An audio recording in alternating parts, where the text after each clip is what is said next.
Imagine a world suspended between earth and sky, where dawn's first light kisses the peaks of the Andes and mist weaves through ancient stone, like a secret whispered through time. This is Machu Picchu, the legendary lost city of the Incas, a place that feels less like a destination and more like a dream. Perched at nearly 8,000 feet above sea level in the heart of southern Peru, this citadel is a masterpiece of engineering and harmony. It's a sanctuary where every stone, every terrace, and every temple seems to hum with a quiet, mystical energy. The air here is different, thin, pure, and filled with the echoes of a civilization deeply connected to the sun, the mountains, and the sky. For centuries, this incredible city remained hidden from the outside world, a well-kept secret nestled in the clouds. It wasn't until 1911 that the American explorer, Hiram Bingham, guided by local farmers, stumbled upon its breathtaking grandeur, unveiling its mysteries to the rest of us. As we begin our journey, let's leave the noise of the modern world behind and step into this timeless realm. Here, the line between history and legend blurs, and the stones themselves seem to tell stories of kings, priests, and a people who lived in perfect balance with nature. What secrets do these walls hold? Why was this magnificent city built in such a remote, inaccessible location? And perhaps most intriguingly, why was it abandoned? The story of Machu Picchu is more than just a tale of ruins. It's a testament to the ingenuity and spiritual depth of the Inca Empire. They were master astronomers, engineers, and farmers who carved a thriving metropolis out of a rugged mountain ridge. The precision of their stonework is simply astounding. Giant blocks of granite, some weighing over 50 tons, were cut and fitted together so perfectly, without any mortars, that not even a knife blade can slip between them. How did they achieve such a feat with the tools they had? This is one of the many enigmas we'll explore. Our journey will take us through the city's distinct sectors. We'll wander through the agricultural zone, a stunning cascade of terraces that climb the steep mountainside. These weren't just for farming. They were an ingenious solution to prevent erosion and landslides, a testament to the Incas' profound understanding of their environment. Each terrace created a microclimate, allowing them to grow a variety of crops, from corn to potatoes, feeding a population of hundreds. Then, we'll step into the urban sector, the heart of Machu Picchu. We'll walk the same narrow streets the Incas did, imagining the daily life that once filled these spaces. We'll visit the residential areas, where the common people lived, and then ascend to the royal and sacred districts, reserved for the elite and the priests. Here, the architecture becomes even more refined, more spectacular. We'll stand in awe before the Temple of the Sun, a magnificent semicircular tower built around a natural rock. Its windows are perfectly aligned to capture the sunlight during the solstices, marking the changing of seasons. This was the spiritual core of the city, a place of ceremony and reverence, where the Incas honored their most important deity, Inti, the sun god. Nearby lies the hitching post of the sun. This mysterious, intricately carved stone pillar is believed to have been an astronomical clock or calendar. Its sharp angles point to key celestial positions, connecting the earthly realm with the cosmos. It's said that if you hold your hands just above the stone, you can feel its sacred energy, a direct link to the heavens. We'll also explore the Room of the Three Windows, another structure with deep symbolic meaning. Its three large trapezoidal windows perfectly frame the majestic mountains beyond, representing the three levels of the Andean spiritual world: the upper world of the gods, the middle world of humans, and the inner world of the ancestors. From this vantage point, the entire Urubamba Valley stretches out below, a breathtaking panorama that makes you feel like you're truly on top of the world. But Machu Picchu's magic isn't just in its grand temples.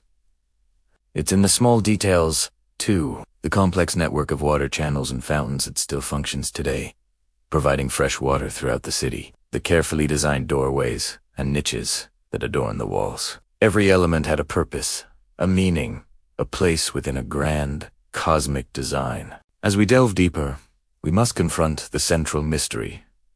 Why was this city, built with such incredible effort and skill, abandoned only a century after its construction? Historians and archaeologists have proposed many theories. Was it a royal retreat for the Inca Emperor Pachacuti? A sacred ceremonial center? Was it deserted due to the Spanish conquest, even though the conquistadors never found it? Or was it an outbreak of disease that forced its inhabitants to flee? The lack of written records from the Incas leaves these questions tantalizingly unanswered, inviting us to speculate and wonder. Perhaps the answer lies not in a single event, but in the shifting tides of an empire in decline. What we do know is that its isolation is what preserved it. While the Spanish were plundering other Inca cities, Machu Picchu slept peacefully under a blanket of jungle vegetation, its secrets safe. As the sun begins to set, casting long shadows across the plazas and painting the stone walls in hues of gold and crimson, the spiritual atmosphere of Machu Picchu intensifies. You can almost hear the faint chanting of priests, see the flicker of firelight in the windows, and feel the presence of those who called this place home. It's a moment of profound connection, a feeling of being part of something ancient and eternal. This city above the clouds is more than just a tourist destination. It is a UNESCO World Heritage Site, and a symbol of humanity's ability to create beauty and meaning in even the most challenging landscapes. It is a reminder of a culture that saw the sacred in the natural world and lived in harmony with it. Join us as we continue to unravel the story of Machu Picchu. In the chapters to come, we will explore the incredible Inca Trail that leads to its gates. Meet the descendants of the Inca people who keep their traditions alive today and look at the ongoing efforts to preserve this fragile wonder for future generations. The journey has just begun.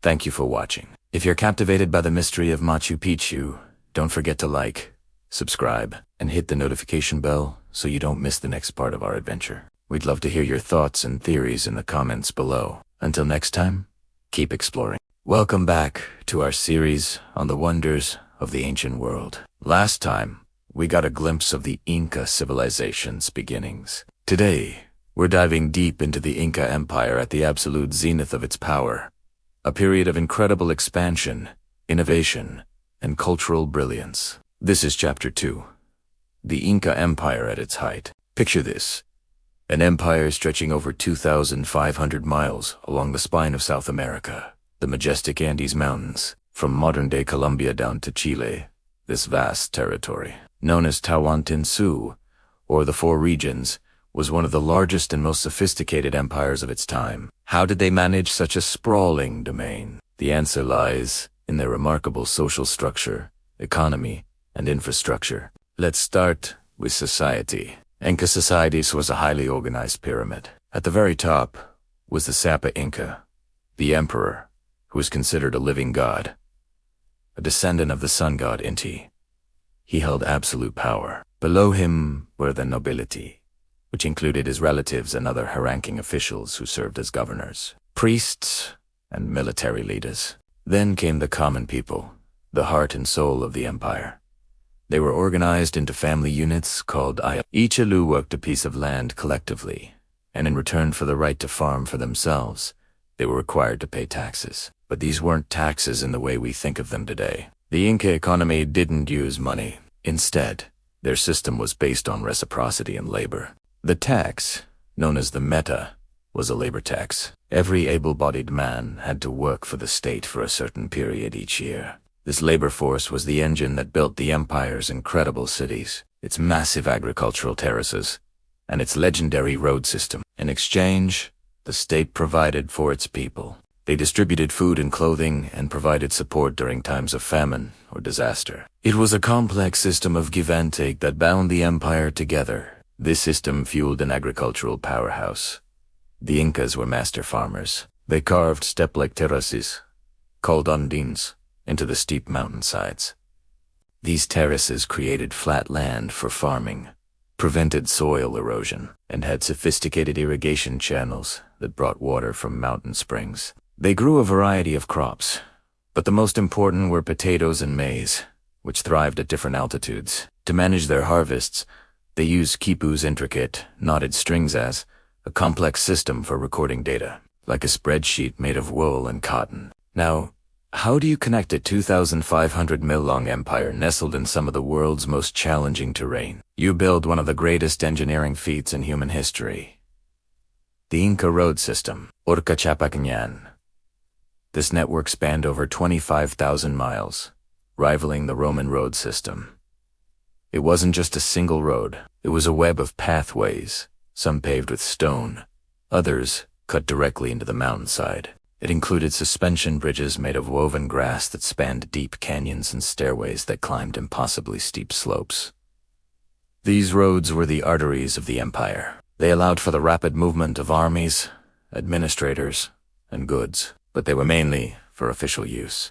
Along these roads were relay stations called tambos, where chasqui, or highly trained messengers, would rest. These chasqui operated like a relay team, running short distances to pass messages or small items. This system was so efficient that a message could travel over 150 miles in a single day, ensuring the Sapa Inca in Cusco could manage his vast domain effectively. And speaking of Cusco, let's talk about the heart of the empire. Cusco, meaning navel of the earth, was the political, religious, and administrative capital. It was a city of immense wealth and splendor, with palaces and temples decorated in gold. The most sacred temple, the Coricancia, or Temple of the Sun, was said to have its walls covered in sheets of pure gold, reflecting the sunlight and dazzling all who saw it. Cusco was the center from which the four great regions of the empire radiated, a true testament to the Incas' power and organizational genius.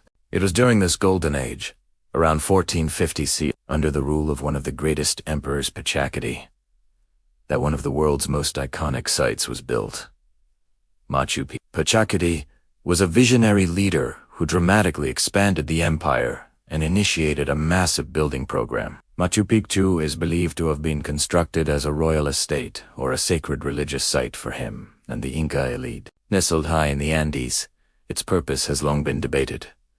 Was it a fortress, an astronomical observatory, a spiritual retreat? Perhaps it was all of these things. What we know for sure is that its construction is a masterpiece of engineering. The stones were cut with such precision that they fit together without mortar, a technique called ashlar masonry. This made the structures incredibly stable, allowing them to withstand centuries of earthquakes. The site also includes agricultural terraces and a sophisticated water system, showcasing the Incas' deep understanding of their environment. Machu Picchu represents the pinnacle of Inca architectural and astronomical achievement. Its buildings are perfectly aligned with celestial events, like the solstice sun rising through specific windows. It's a place where the earthly and the divine meet. A city in the clouds. There remains a powerful symbol of the Inca Empire's ingenuity and profound connection to the natural world. So, at its height, the Inca Empire was a marvel of social organization, economic stability, and engineering prowess. From the God King in Cusco to the farmers in their Elis. From the vast road network to the mysterious heights of Machu Picchu, every element was part of a grand, interconnected system. But as history teaches us, even the mightiest empires can face unforeseen challenges. Join us next time for Chapter 3, where we explore the arrival of outsiders and the dramatic events that would change the course of Incan history forever. It's a story of conflict, resilience, and the beginning of a new era for the people of the Andes. Thanks for watching. If you're enjoying this journey into the past, don't forget to like, subscribe, and hit that notification bell so you don't miss our next episode. See you 10. Welcome back to our journey through the history of the Inca Empire. In this chapter, we turn our attention to one of the most transformative figures in the history of the Americas, Pachacuti Inca. His name itself, meaning Earthshaker, hints at the monumental impact he would have on his people and the world. Born Kusi Yupanqui, he was not originally destined to rule. He was a younger son of the Inca ruler Villa. Legend tells us that during a terrifying invasion by the rival Chanca people, his father and elder brother fled the capital city of Cusco, leaving it to certain doom. But Kusi Yupanqui refused to abandon his home. He rallied the remaining warriors and, in a desperate and legendary battle, miraculously defeated the Chanca forces. It was after this incredible victory that he took the name Pachacuti, signifying a new era, a world turned upside down. This event marked the beginning of his rise from a forgotten prince to the 9th Sapa Inca, the undisputed emperor. Pachacuti's reign, which began around 1438, was nothing short of revolutionary. He wasn't just a brilliant military commander. He was a visionary architect of an empire. He took a small kingdom centered around Cusco and transformed it into the vast and sophisticated Tiwanaku, the Inca Empire, which would eventually stretch for thousands of miles along the Andes.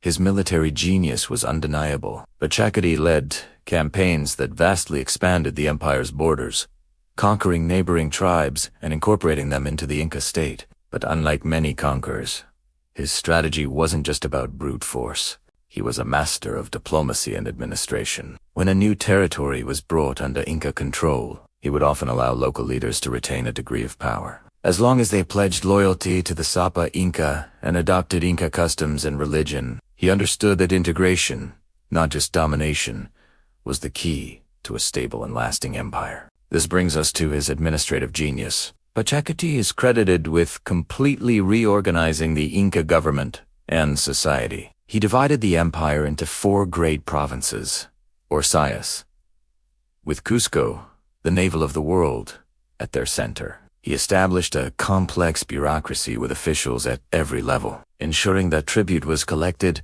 resources were distributed, and law and order were maintained throughout his vast domain. He implemented the meta system, a form of mandatory public service where citizens would work on state projects like building roads, temples, and agricultural terraces. This system allowed for incredible feats of engineering and construction that still awe us today. He also reformed the Inca religion, elevating the sun god Inti to the primary deity of the empire. He initiated massive construction projects in Cusco, transforming it from a modest town into a magnificent imperial capital, with grand temples, palaces, and plazas, all built with the signature precision stonework that the Inca are famous for. He established the system of sending royal children from conquered lands to be educated in Cusco, ensuring that the next generation of provincial leaders would be fully integrated into Inca culture and loyal to the crown. Pachacuti laid the very foundations upon which the entire Inca Empire was built.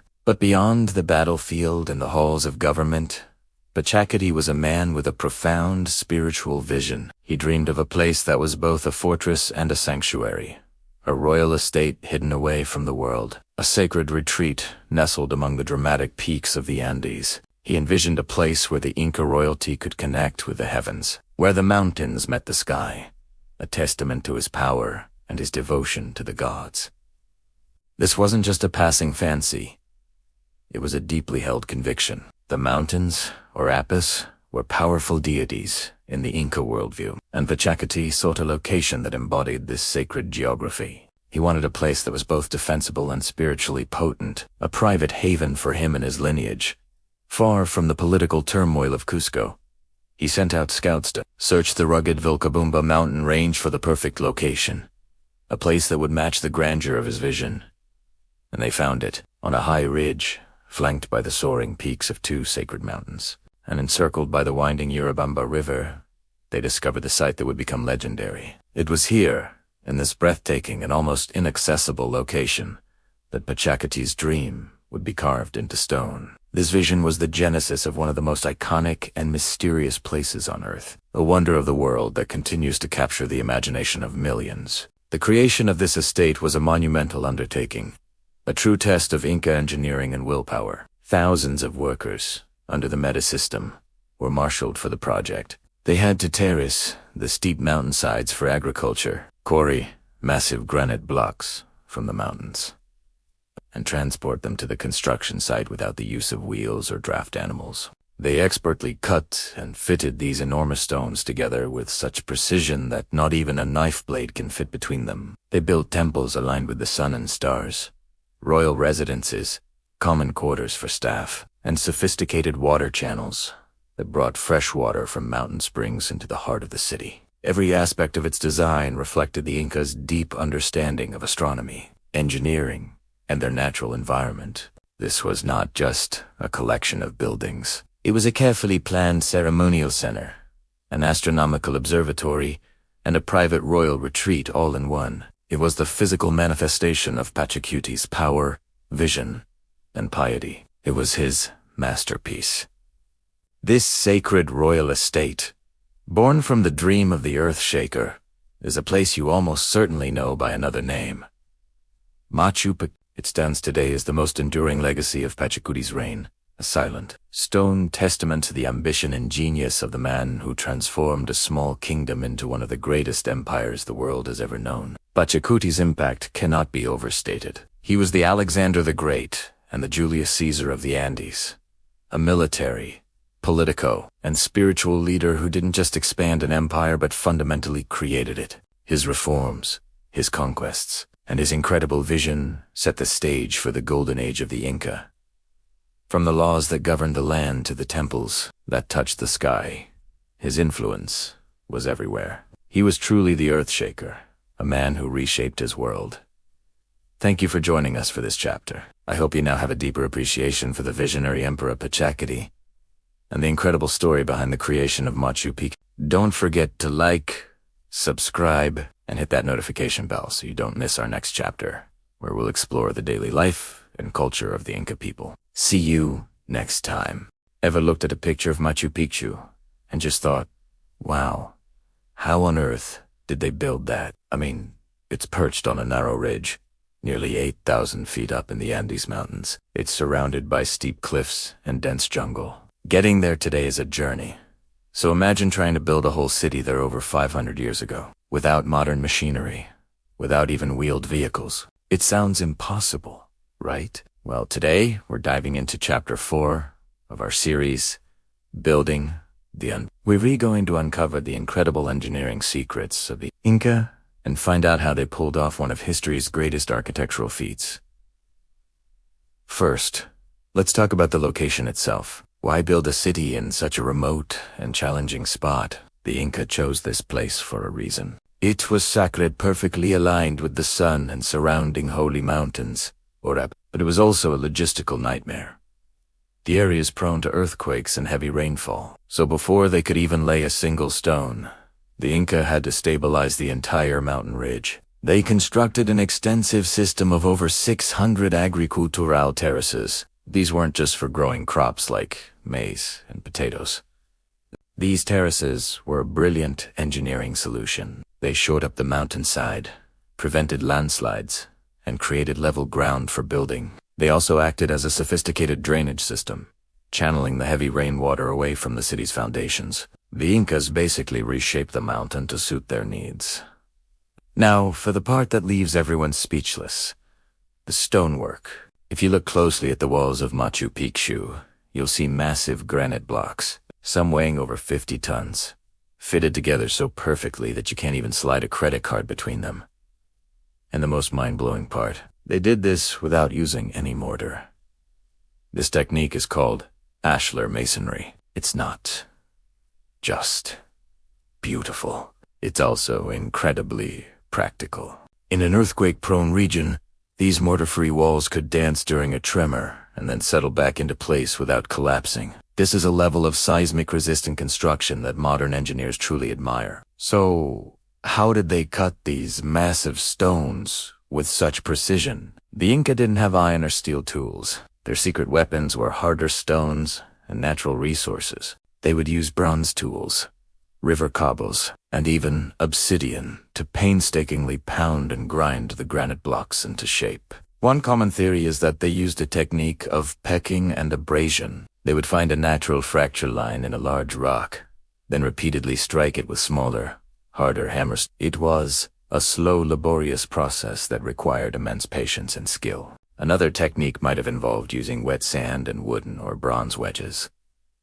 They'd cut a line of holes, insert the wedges, and then soak them with water. As the wood expanded, it would crack the stone along the desired line. Think about the precision needed to carve out those complex, interlocking corners you see in the temples. It's pure artistry. Once the stones were shaped, another colossal challenge emerged.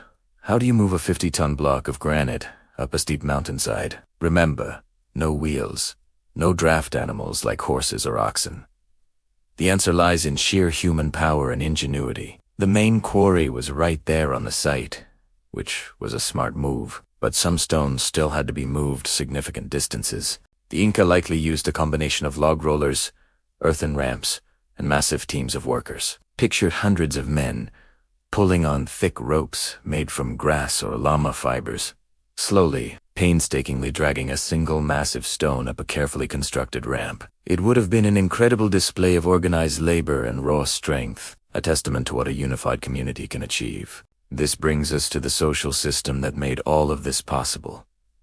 The MITA. This was the Inca labor system, essentially a form of tax paid, not with money, but with work. Every able-bodied man was required to dedicate a certain amount of time each year to public works projects, whether it was building roads, farming on state lands, or constructing incredible cities like Machu Picchu. This wasn't slave labor in the traditional sense. It was a communal, reciprocal duty. The state, in return, would provide food, drink, and tools for the workers. It was this highly organized system that allowed the Inca Empire to mobilize the massive workforce needed for such an ambitious project. Tens of thousands of people, working in coordinated shifts over decades, all contributed to creating this mountaintop marvel. Let's put it all together. You have a site chosen for its spiritual significance, but extreme difficulty. You have terraces that prevent landslides and manage water. You have stones cut with incredible precision using basic tools,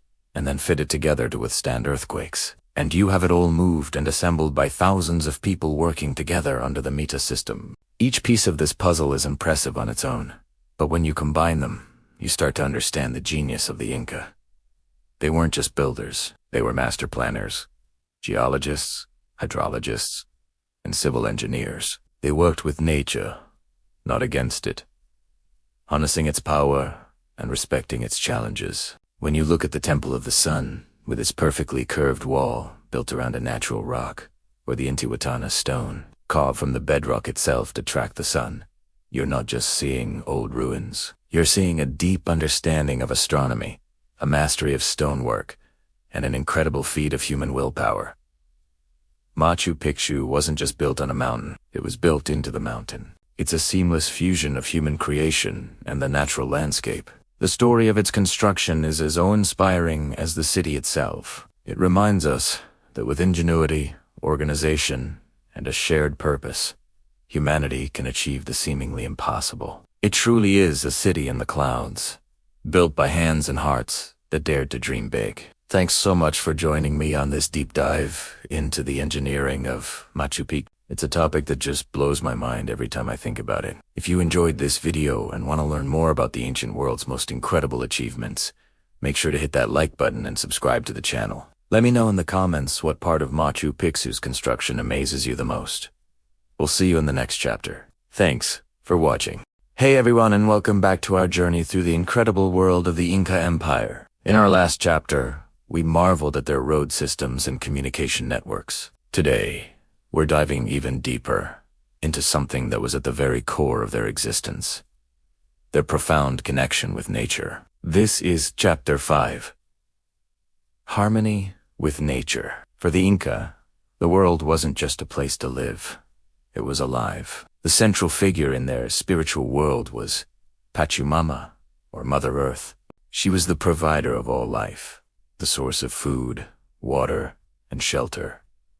This wasn't just an abstract belief. It was a daily practice, a relationship built on respect, reciprocity, and reverence. They believed that everything they took from the earth had to be given back in some way, through offerings, rituals, and most importantly, through sustainable practices. This philosophy wasn't written in books. It was etched into the landscape itself, in every stone they laid and every field they planted. It was a worldview that saw humanity not as masters of the earth, but as its children, living in a delicate, sacred balance.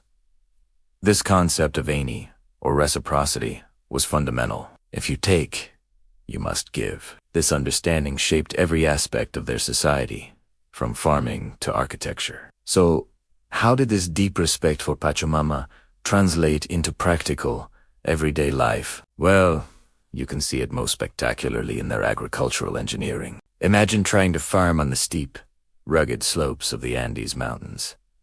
It seems almost impossible, right? But the Inca didn't see an obstacle. They saw a canvas. Their solution was one of the most brilliant agricultural innovations in human history: the construction of extensive terracing systems, known as Andines.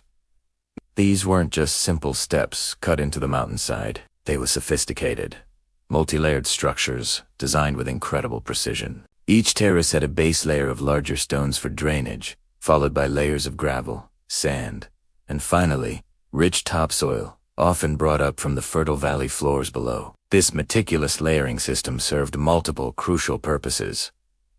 First, it created flat, farmable land where none existed before, dramatically expanding the area they could use for cultivation. Second, and perhaps most importantly, it was a masterful solution to soil erosion. In a region with heavy seasonal rains, unterraced slopes would quickly wash away, losing precious topsoil. The stone retaining walls of the Andes held the soil in place, preserving it for generations. But the genius doesn't stop there. The terraces also created unique The stone walls would absorb the sun's heat during the day and radiate it back at night, protecting the crops from the harsh nighttime frost that's so common at high altitudes. This allowed them to grow a diverse range of crops, like potatoes, quinoa, and maize, at elevations that would otherwise be inhospitable. The varying levels of the terraces meant they could experiment with different crops at different heights, turning the entire mountainside into a living agricultural laboratory. This wasn't about conquering the mountain, it was about working with it, understanding its rhythms, and creating a system that was both productive and perfectly sustainable. It was a true partnership with the land. This intimate dialogue with the environment extended far beyond farming. It was literally built into the foundations of their cities and ceremonial centers. When you look at Inca architecture, you're not just seeing buildings, you're seeing a conversation between human ingenuity and the natural world. The Inca were master stonemasons, but their goal was never to impose their structures onto the landscape. Instead, they sought to integrate them, to make their buildings feel like a natural extension of the mountains, rocks, and rivers around them. A key principle of their architecture was aligning their buildings with the surrounding landscape and the cosmos. Major temples, windows, and doorways were often precisely oriented to frame sacred mountain peaks, known as apples, which were considered powerful deities. For example, a window might be perfectly positioned so that on a specific day of the year, it frames a distant mountain, connecting the man-made space with the divine natural world. They would even carve stones to mimic the shape of the mountain skyline behind them, blurring the line between what was built and what was natural. This alignment wasn't just about mountains. It was also celestial. The Inca were brilliant astronomers, and their calendar was intimately tied to the movements of the sun, moon, and stars. The most famous example of this is the Intihuatana Stone, found in places like Machu Picchu. These hitching posts of the sun were precisely carved to track the sun's path, marking solstices and equinoxes, which were crucial for timing agricultural cycles and religious festivals. Buildings were designed so that on the winter solstice, for instance, the rising sun's rays would shine directly through a specific window to illuminate a sacred stone. This wasn't just for show. It was a way of anchoring their lives within the grand, predictable cycles of the cosmos, reinforcing their connection to the universe and their place within it. Every structure told a story of this deep, interwoven relationship. And nowhere is the synthesis of engineering, ecology, and spirituality more evident than at the magnificent site of Machu Picchu. Perched on a high ridge, surrounded by towering peaks and the winding Urubamba River, Machu Picchu is the ultimate expression of the Incas' philosophy of living in harmony with nature. It is a masterpiece that is simultaneously a feat of brilliant engineering and a testament to ecological wisdom. From an engineering perspective, it's mind-boggling. The city was built on a seismically active ridge, yet it has stood for over 500 years. The Inca achieved this by creating incredible foundations and drainage systems. Beneath the beautiful stonework lies a deep substrate of gravel and rock to allow rainwater to drain away, preventing landslides and stabilizing the entire site. About 60% of the construction at Machu Picchu is actually underground. The famous stonework, with its precisely cut blocks that fit together without mortar, was designed to dance during an earthquake, settling back into place without collapsing. But it's the ecological brilliance that truly sets Machu Picchu apart. The site is a perfect blend of urban and agricultural space. The terraces that cascade down the mountainside weren't just for decoration. They were a fully functional part of the city, providing food for its residents and stabilizing the slopes. The water system is a marvel in itself.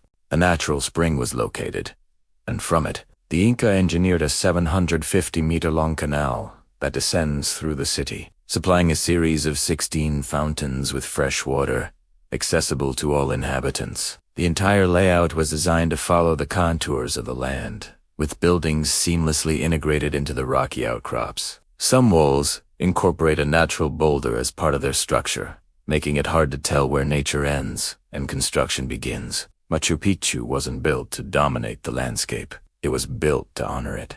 It is both a city and a sanctuary, a royal estate and a ceremonial center, all designed in perfect conversation with the sacred mountains and the celestial bodies above. It represents the pinnacle of the Inca worldview, that human beings can create magnificent, complex societies not by fighting against nature, but by listening to it, respecting it, and weaving themselves into its very fabric. It is a powerful lesson in sustainability and respect that resonates just as strongly today as it did 5 centuries ago. Thank you so much for joining me on this exploration of the Incas' harmony with nature. Their ability to fuse the practical with the spiritual, and their deep reverence for Pachacuti offers a timeless perspective on our own relationship with the planet. In our next and final chapter, we'll explore the enduring legacy of the Inca and how their culture continues to influence the world today. Make sure you resubscribed so you don't miss it. Thanks for watching.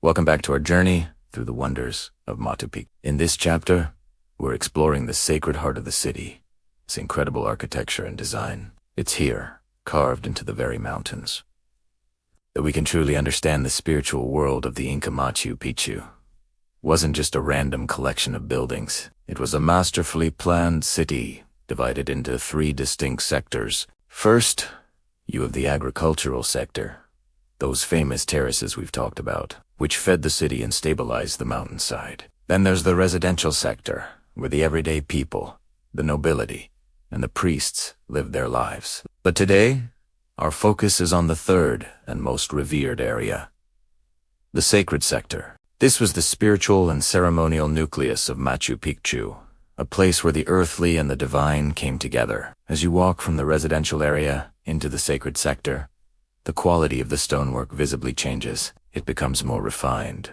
more precise. The stones fit together so perfectly, without any mortar, that you can't even slip a piece of paper between them. This level of craftsmanship was reserved for their most important structures, a clear sign of reverence. Let's start with one of the most breathtaking sights, the Temple of the Sun.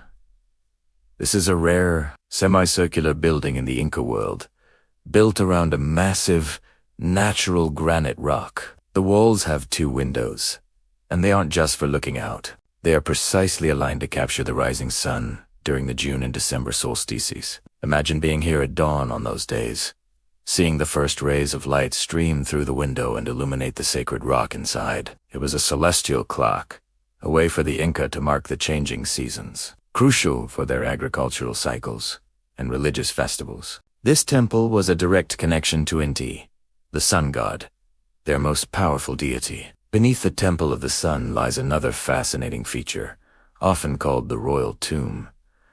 It's a natural cave, enhanced with some of the finest stonework in the entire city. Inside, you'll find intricate niches and an altar-like carving. While no royal mummy has ever been found here, its location directly under the Temple of the Sun suggests it was a place of immense importance. Some archaeologists believe it was used for ceremonies honoring ancestors, or perhaps as a place for the Inca Emperor to meditate and connect with the underworld. Now, let's climb a little higher to the highest point of the main citadel. Here we find the Intihuatana Stone. The name translates to the hitching post of the sun. This is a single piece of granite, expertly carved into a pillar with a precise, multifaceted top. Its corners align with the 4 cardinal directions.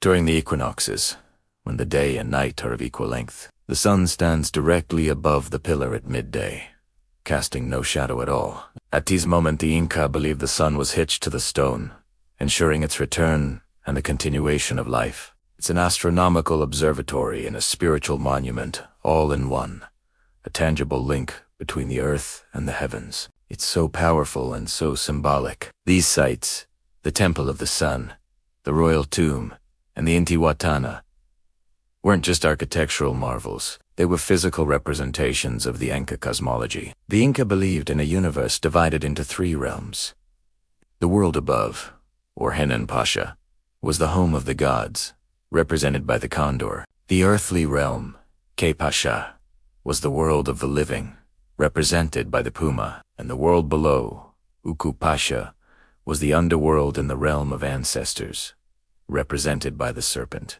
Machu Picchu's design brilliantly reflects this worldview. The Intihuatana Stone, reaching for the sky at the city's highest point, connects to the Hanan Pasha, the world above. The residential and agricultural sectors, where daily life happened, represent Ke Pasha, the earthly realm, and the royal tomb, situated in a cave beneath the Temple of the Sun, symbolizes the Uka Pasha, the world below. The entire city was a living, breathing model of their cosmos. Every stone, every building, every pathway was placed with intention, creating a harmonious balance between humanity, nature, and the divine. This sacred design wasn't just about worship, it was about survival and order. By aligning their city with the cosmos, the Inca believed they were maintaining the balance of the universe. The solstices told them when to plant and when to harvest. The equinoxes guided their most important ceremonies. Their architecture wasn't just a shelter. It was a tool for living in harmony with the powerful forces of nature and the gods. Standing here, you can almost feel that connection. You can sense the deep spiritual significance that this place held for its inhabitants. It wasn't just a city on a mountain. It was a sacred landscape.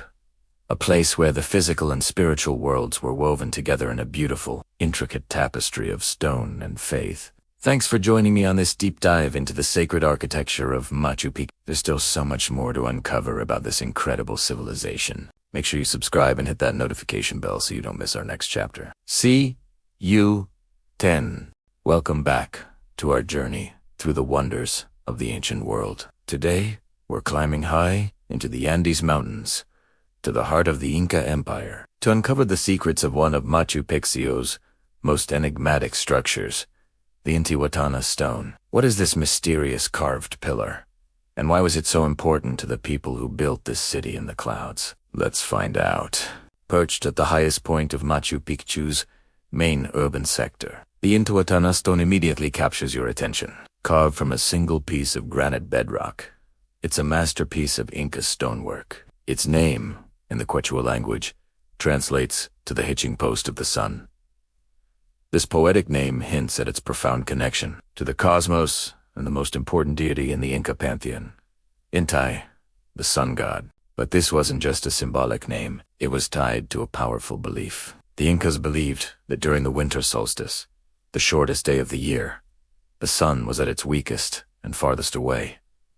They feared it might abandon them entirely, so they performed ceremonies at the Intihuatana Stone to symbolically hitch or tie the sun, encouraging it to return and begin its journey back towards them, bringing longer days and the promise of a new agricultural season. So, how did these hitching posts work? It's believed to be a precise astronomical instrument. The stone is a complex sundial, with its gnomon that is the pillar-like part that casts a shadow, and its various angles and surfaces all meticulously designed. Archaeologists and astronomers have studied its alignment and discovered that it marks key celestial events with incredible accuracy. For example, during the two equinoxes, around March 21st and September 21st, the sun stands directly above the pillar at midday. At that precise moment, the pillar casts no shadow at all. Imagine the scene.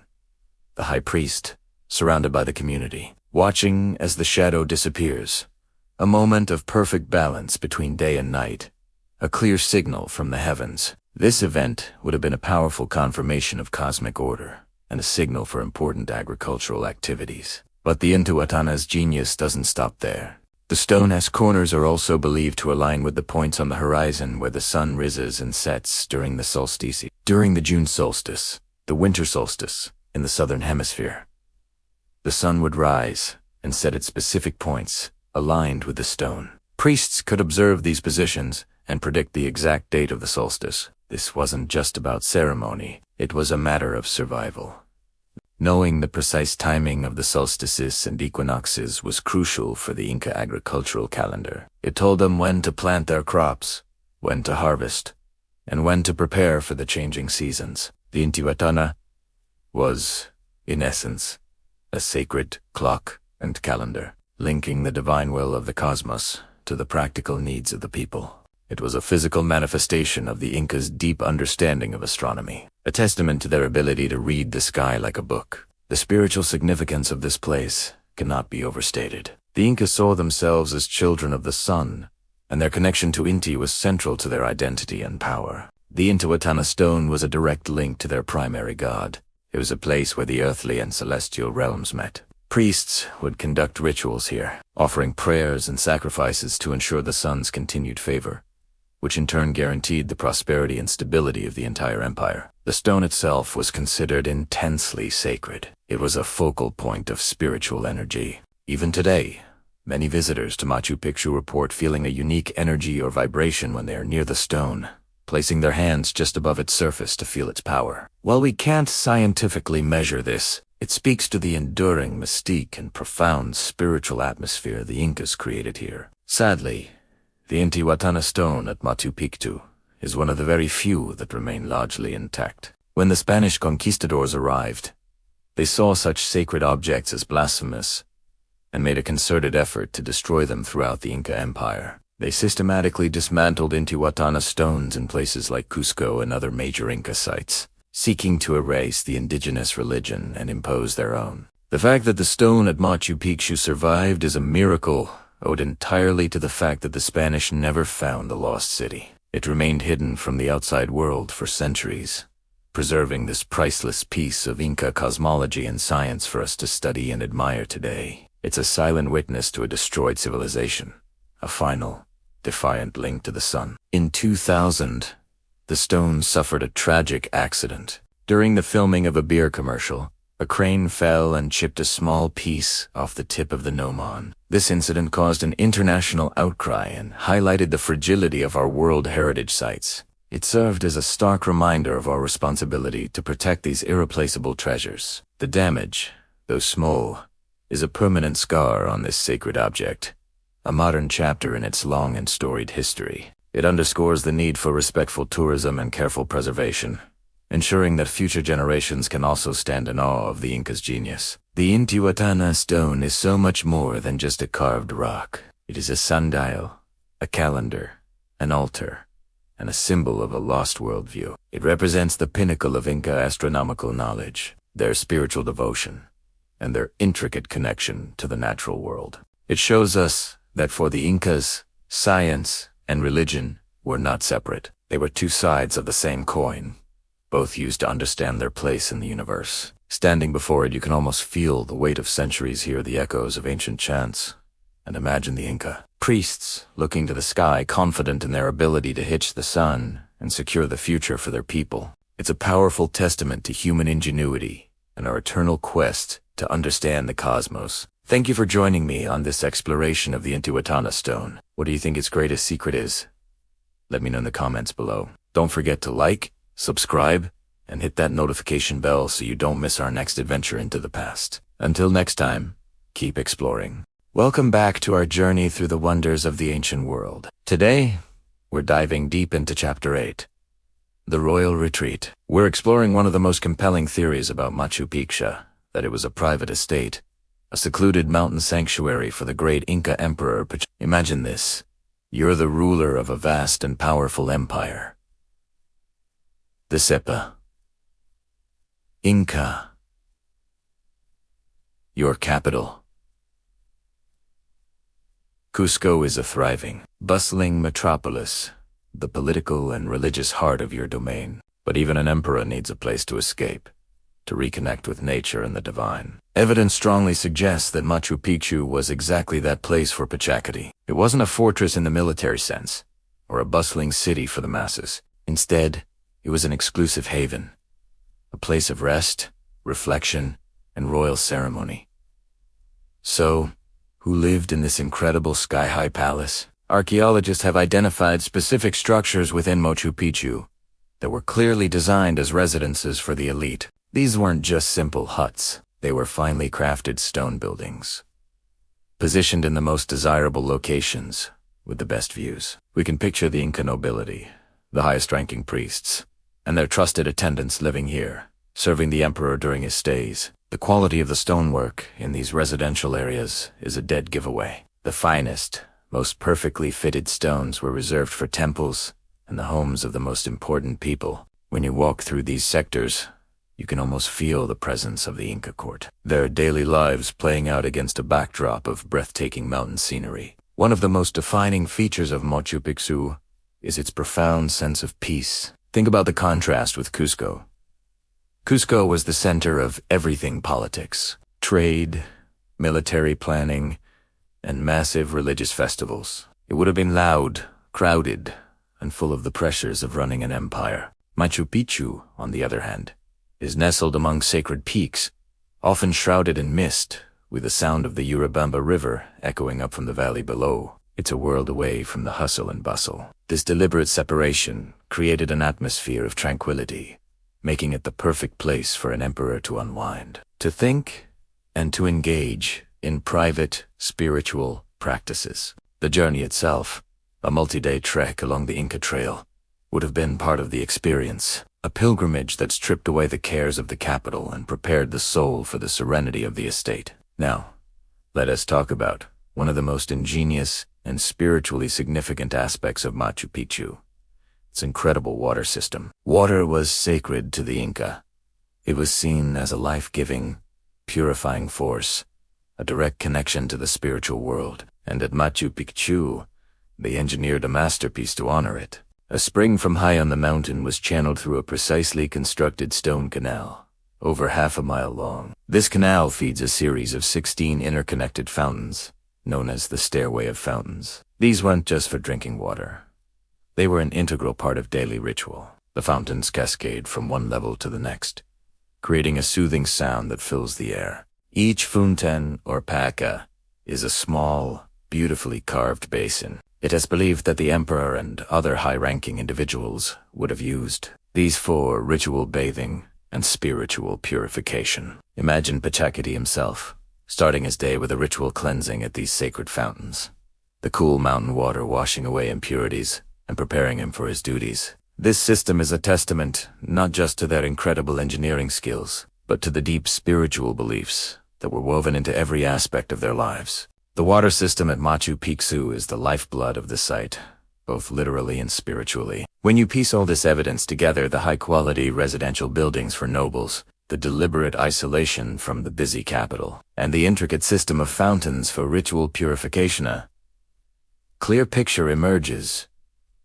Machu Picchu wasn't just a random settlement. It was a meticulously planned and beautifully executed royal estate. It was Pachacuti's personal paradise, a place where the earthly and the divine could meet. It served as a testament to his power, his connection to the gods, and his appreciation for the profound beauty of the Andean landscape. It was a place for governance, yes, but also for rejuvenation of the body and soul. Let us delve deeper into the life of Emperor Pachacuti to understand why he would build such a retreat. Pachacuti wasn't just any emperor. He was the transformer of the Inca world. His name itself means he who remakes the world.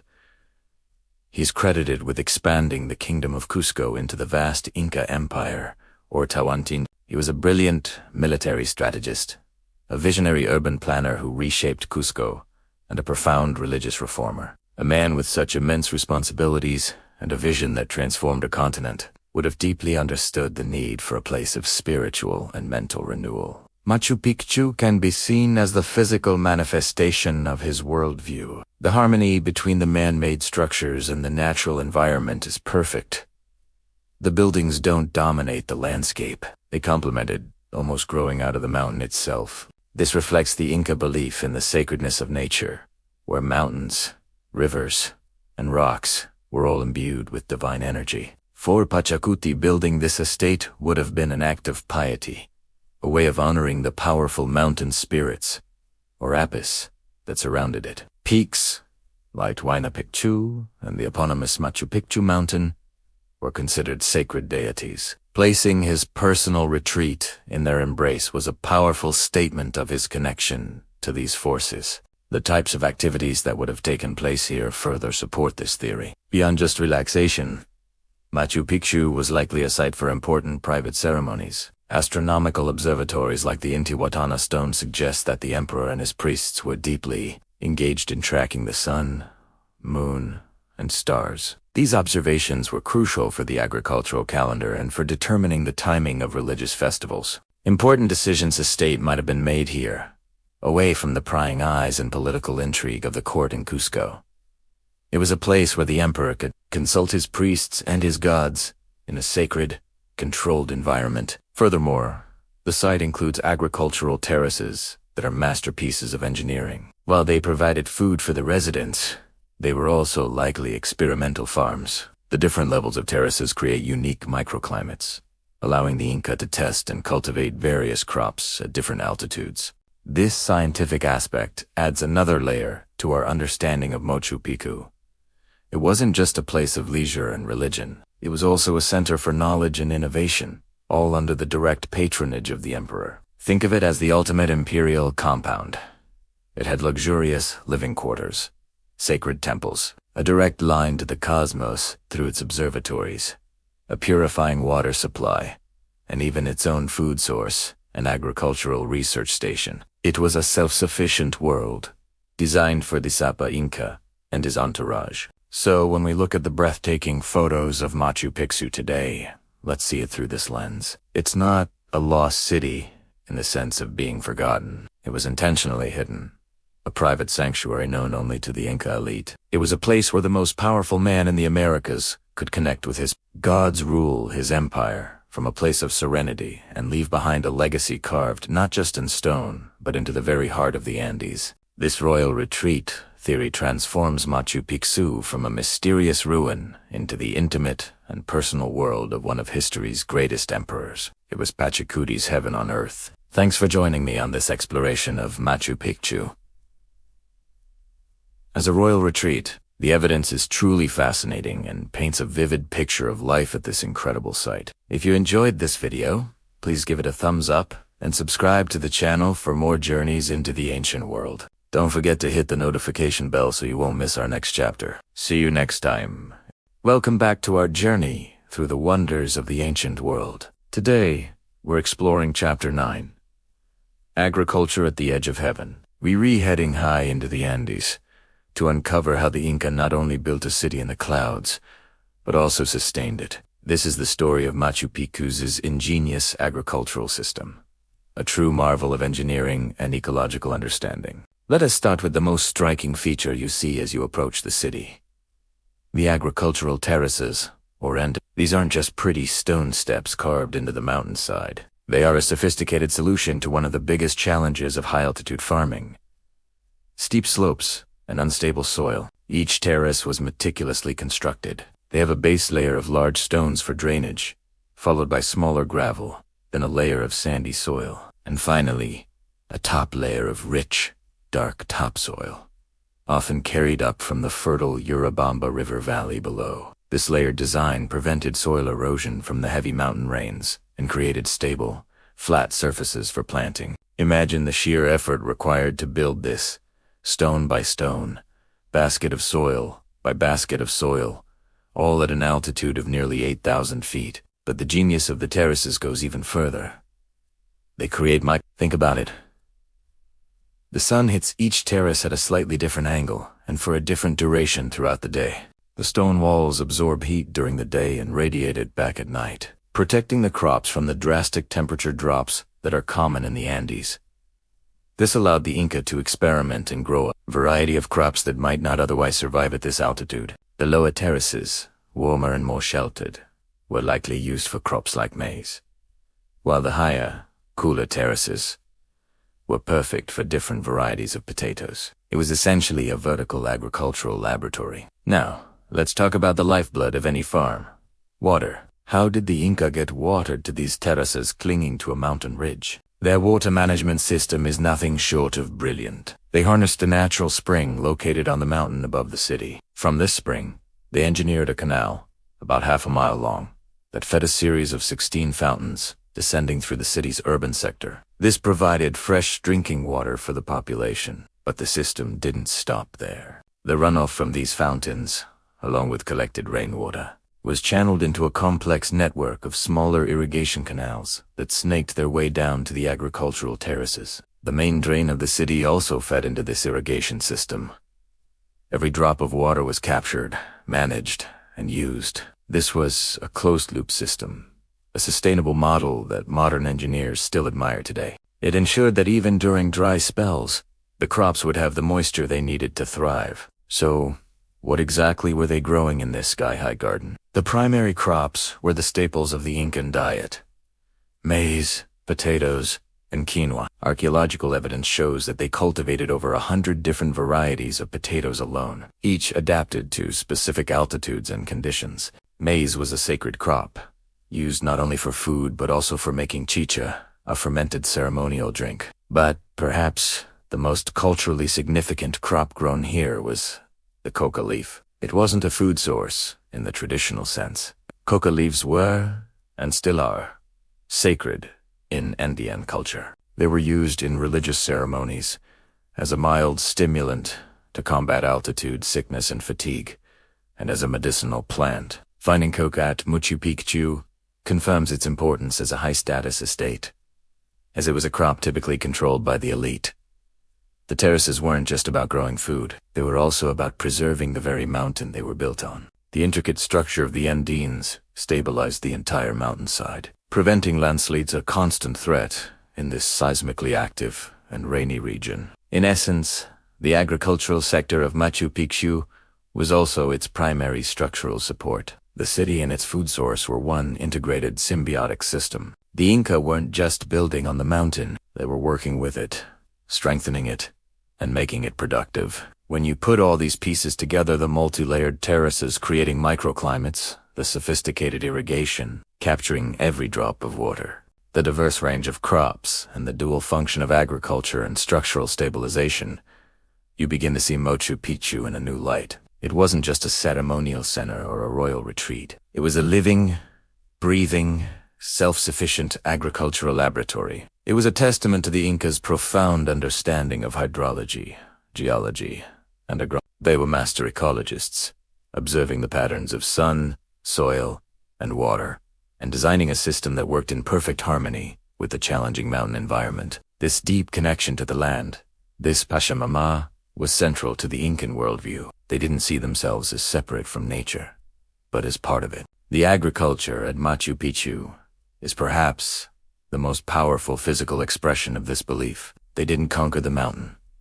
They partnered with it. They transformed a seemingly inhospitable landscape into a bountiful garden at the edge of heaven. This legacy of sustainable farming and ingenious engineering continues to inspire us, reminding us of what can be achieved when human ingenuity works in concert with the natural world. Thanks for joining me on this deep dive into the agriculture of Machu Picchu. It really shows there's so much more to this ancient city than meets the eye. If you enjoyed this video, please give it a thumbs up and subscribe to the channel for more explorations into the wonders of the past. Let me know in the comments what aspect of Incan engineering impresses you the most. See you in the next chapter.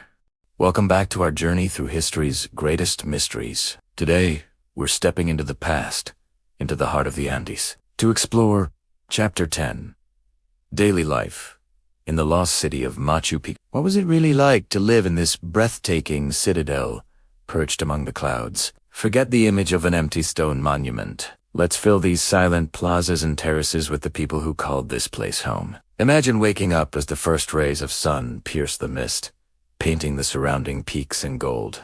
This was the daily reality for the residents of Machu Picchu. But who were they? They weren't just royalty. The city was a bustling community of attendants, skilled artisans, and spiritual caretakers, each with a vital role to play. The attendants, or Yanacona, served the Inca nobility, ensuring the smooth operation of the royal estate. They were the engine of the city, managing households, preparing food, and maintaining the pristine condition of the palaces and temples. Think of them as the butlers, chefs, and household staff of an elite mountain resort, dedicated to serving the Inca himself. Then there were the artisans, the master craftspeople whose skills brought beauty and function to the city. Stonemasons, whose work we still marvel at today, fit massive boulders together with jigsaw-like precision, without a drop of mortar. Potters shaped clay from the mountainside into vessels for storing chicha, the sacred corn beer, and for everyday cooking. Weavers, using vibrant dyes from plants and insects, created intricate textiles that were more valuable than gold. These weren't just crafts, they were expressions of their cosmology, each pattern telling a story, each color holding a meaning. Their workshops would have been filled with the rhythmic sounds of hammering, the spinning of wool, and the quiet concentration of creation. And, of course, there were the spiritual caretakers, high priests and priestesses who communed with the gods, the Apus, or mountain spirits, and Inti, the sun god. They were the astronomers, the calendar keepers, and the healers of the community. Their days were dictated by the sun's path, the moon's phases, and the constellations. They presided over rituals in a city designed for ceremony. Machu Picchu is their sanctuary, a place where the earthly and divine realms met. These spiritual leaders guided the community, interpreting omens, and ensuring the balance between humanity and the cosmos was maintained. Let's talk about what they wore. Clothing was a symbol of status and identity. The common people wore simple tunics, made from llama or alpaca wool, practical and warm for the high-altitude climate. The elite, however, adorned themselves in garments of the finest vicuna wool, softest silk, and dyed in brilliant colors. They wore elaborate headdresses, large ear spools of gold and silver, and pectoral ornaments that glinted in the Andean sun. It was a visual language, instantly communicating one's place in the social hierarchy. Their tools were a testament to their ingenuity. Without iron or steel, they used harder stones, bronze, and wood. Chisels of bronze and hammers of river stone were used to shape the very foundations of the city. For farming, they used a tool called the chakita, a type of foot plow, perfect for tilling the narrow agricultural terraces that cascade down the mountainside. These tools may seem simple to us, but in their hands, they were instruments of creation, capable of building a city that would last for centuries. And what about the food? The diet at Machu Picchu was a direct reflection of its agricultural genius. The terraces weren't just for show. They were a sophisticated farming system. They grew over 100 varieties of potatoes, in all shapes and colors. They cultivated quinoa, the superfood of the Andes, and different types of corn, or maize, which was not only a staple food but also used to make the ceremonial chicha. Meat was a luxury, but they had a ready supply. Guinea pigs, or kai, were raised in their homes, and the llamas and alpacas provided a source of jerky, or charqui, a dried meat that could be stored for long periods. Their meals were hearty, nutritious, and perfectly adapted to life at 9,000 feet.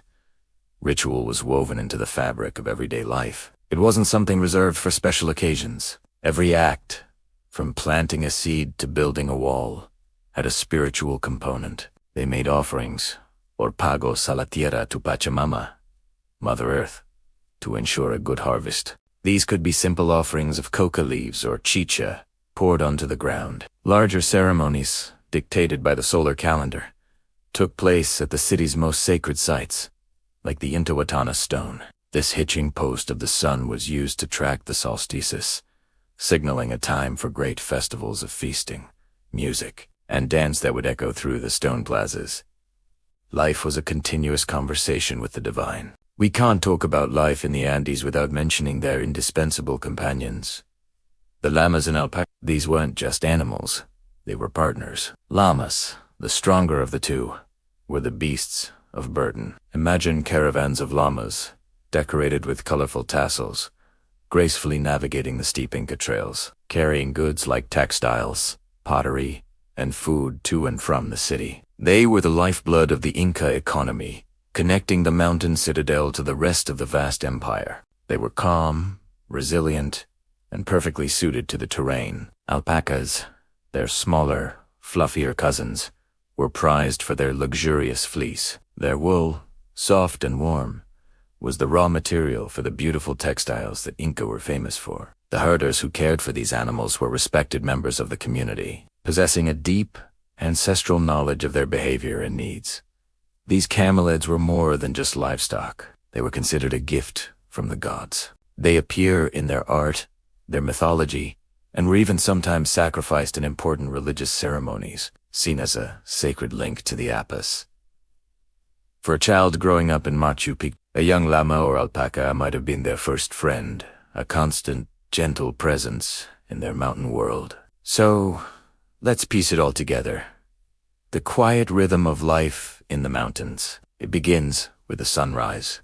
A sacred moment, the city slowly awakens. You hear the gentle footsteps of attendants on the stone paths, the distant bleating of alpacas, the clang of a bronze chisel from an artisan's workshop. The air is crisp and clean, filled with the smell of damp earth and a cooking fire. Farmers head to the terraces, their chalky tacklers in hand, to tend to the crops that feed the city. Priests prepare for the day's rituals, observing the sun's position from the Torian, the temple of the sun. Children would play in the plazas, their laughter echoing off the stone walls, while learning the skills they would need as adults. A boy might learn to track a llama, a girl to spin wool. Life was communal. People worked together, ate together, and worshipped together. There was a sense of purpose, a shared understanding that everyone's contribution was essential to the survival and prosperity of the community, and to honoring the gods and the Inca. As the sun sets, casting long shadows across the valley, the city winds down. Families would gather in their stone houses, sharing a meal of potatoes and quinoa. The flickering light of a tallow lamp would illuminate their faces as they shared stories. The night would be filled with the sound of the wind whistling through the peaks, and the brilliant, unobscured light of the Milky Way, which they called the Celestial River. It was a life of hard work, yes, but also one of profound beauty, deep community, and a powerful connection to the natural and spiritual world. This wasn't just a lost city. It was a living, breathing home. Thanks for joining us on this journey back in time. If you've ever wondered what it was like to actually live in one of history's most iconic places, I hope this gave you a glimpse. There's so much more to uncover. If you enjoyed this, please give this video a like, and don't forget to subscribe and hit the notification bell so you won't miss our next chapter. See you next time. Hello and welcome back to our journey through the wonders of the ancient world. Today, we reascending high into the Andes Mountains to explore the spiritual heart of the Inca Empire, Machu Picchu. This isn't just a collection of stunning ruins. It's a place that was once alive with profound spiritual energy, a sacred link between heaven and earth. Imagine standing here 500 years ago. The air is thin, crisp, and filled with a sense of reverence. For the Inca, the citadel wasn't just built on a mountain. It was part of the mountain. They believed the physical and spiritual worlds were deeply intertwined, and Machu Picchu was a powerful intersection point. The very location was chosen with divine purpose, nestled among towering peaks that were not just rock and ice, but living deities. These mountain spirits are known as Apos. The Inca believed that the Apos were powerful protectors who controlled the weather, water, and the fertility of the land. Peaks like Huayna Picchu, which looms over the site, were seen as guardians, and the people of Machu Picchu lived in constant dialogue with them. They made offerings, or despachos, bundles of coca leaves, grains, and other sacred items, to honor the Apis and ask for their favor. It was a relationship of deep respect and reciprocity. When you look at the jagged peaks surrounding the city, you're not just seeing a beautiful landscape. You're seeing the powerful gods that shaped the Inca worldview. The layout of Machu Picchu itself is a testament to this spiritual connection. The stonework is so precise that it seems to grow organically from the mountain. Temples, plazas, and homes are all aligned with astronomical events and sacred geographical points. The Inca were master astronomers, and their architecture was a calendar carved in stone, tracking the sun, moon, and stars. This wasn't just for practical purposes like farming. It was about maintaining cosmic balance. They believed that by aligning their lives and their city with the heavens, they were upholding the divine order of the universe. At the very heart of this cosmic reverence was the worship of Inti, the sun god. Inti was the most important deity in the Inca pantheon, the divine ancestor of the Inca rulers, and the source of all life, warmth, and light. Without the sun, the crops would fail, the empire would crumble, and darkness would prevail. Therefore, ceremonies dedicated to Inti were among the most significant events at Machu Picchu. One of the most famous structures here is the Intihuatana Stone. The name translates to hitching post to the sun. This masterfully carved granite rock was a precise astronomical clock. During the winter and summer solstices, the priests would perform ceremonies here to symbolically hitch the sun and prevent it from disappearing completely during the shortest days of the year. Imagine the scene: high priests, clad in vibrant textiles and gold, chanting and making offerings as the sun's shadow aligns perfectly with the stone, reaffirming their connection to their most powerful god. These weren't just rituals, they were essential acts to ensure the continuity of life itself. Another vital location for sun worship was the Temple of the Sun, also known as the. This is a unique, semicircular building with beautifully curved walls and trapezoidal windows. These windows are not placed randomly. They are perfectly positioned to capture the first rays of sunlight during the June solstice, illuminating the sacred rock at its center. This event would have marked the beginning of the Inca New Year, a time of grand celebration and renewal. It was a moment where the divine and the mortal world physically met, bathing the temple in the golden light of Inti. These elaborate ceremonies and precise architectural alignments were not managed by just anyone. This sacred duty fell to the high priests and priestesses. They were the intermediaries between the gods and the people, the keepers of sacred knowledge. These individuals were highly educated in astronomy, theology, and ritual. They were responsible for interpreting divine will, predicting celestial events, and conducting the ceremonies that maintained cosmic order, or Pasha.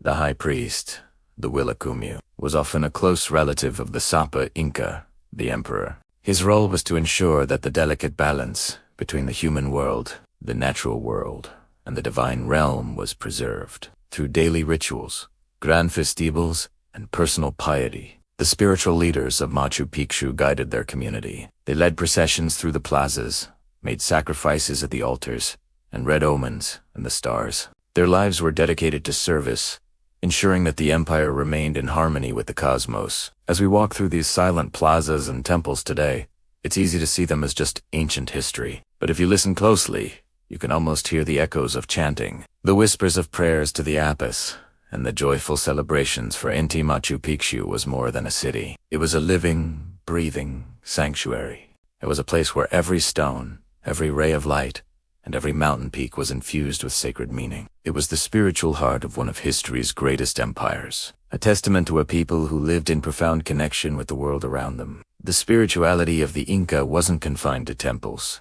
It was woven into the fabric of everyday life. Every farmer planting a field, every weaver creating a textile, and every builder laying a stone did so with a sense of the sacred. The patterns in their cloth reflected the constellations.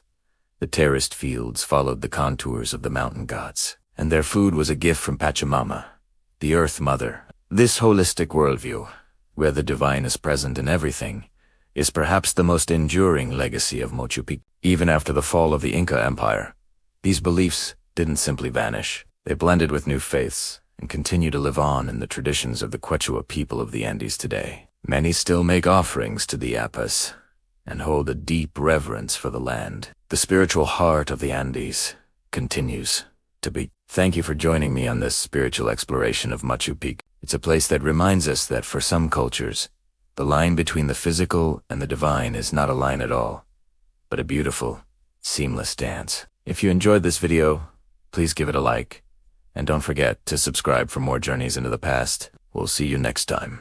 Welcome back to our journey through the wonders of the ancient world. Today, we delve into one of history's most compelling riddles, the mysterious abandonment of Machu Picchu. In our previous chapters, we marveled at its construction and daily life, but now we confront the silence that fell over this magnificent city. Why did the Incas leave this masterpiece behind? For centuries, this question has echoed through the Andes, fueling endless debate among historians, archaeologists, and adventurers alike. The puzzle begins with the timing. Scholars believe Machu Picchu was inhabited for only about 100 years, from the mid-1400s to the mid-1500s. Then, suddenly, its people vanished. The city wasn't destroyed. It was simply left behind, a ghost city on a mountain peak. What could have driven an entire population away from such a well-fortified and sacred place? The lack of clear evidence has turned this historical event into a captivating detective story, with clues scattered across the rugged landscape and buried deep in the past. Over the next few minutes, we will explore the leading theories, each offering a different window into the final days of this lost city. Was it the terror of foreign invaders, the silent spread of a deadly plague, or a strategic retreat that sealed Machu Picchu's fate? Let's sift through the evidence and try to piece together this extraordinary puzzle. The most dramatic and widely discussed theory points to the arrival of the Spanish conquistadors. In the 1530s, Francisco Pizarro and his small army swept through the Inca Empire with devastating force, armed with steel, horses, and diseases the Inca had never encountered. They toppled a civilization that had ruled for a century. It's a powerful narrative.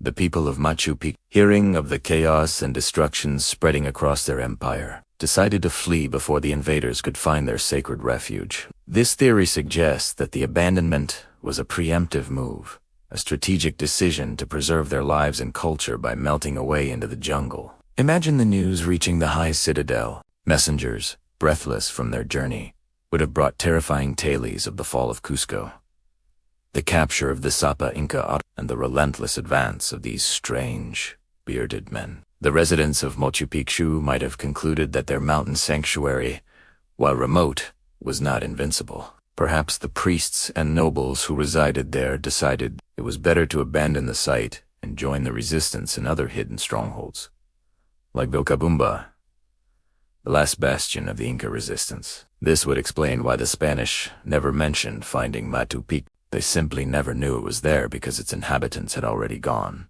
deliberately erasing their own footsteps to keep the location a secret. It's a story of foresight and survival in the face of an overwhelming threat. However, there are some significant holes in the Spanish invasion theory. Archaeologists have found no evidence of conflict or battle at Machu Picchu. There are no signs of fire, no broken walls, no skeletons bearing the marks of Spanish steel. If the city was abandoned in fear of an imminent attack, one might expect to find signs of a hasty departure, like tools dropped where they lay or pottery left on the hearth. Instead, the site appears to have been left in an orderly fashion. Furthermore, its remote location, high in the mountains and invisible from the valley below, made it incredibly difficult to find. The Spanish were primarily focused on the major cities and trade routes of the Inca Empire. It's entirely possible they never even came close to discovering Machu Picchu. So, if not for the Spanish, what else could have emptied this city in the clouds? This leads us to our second major theory,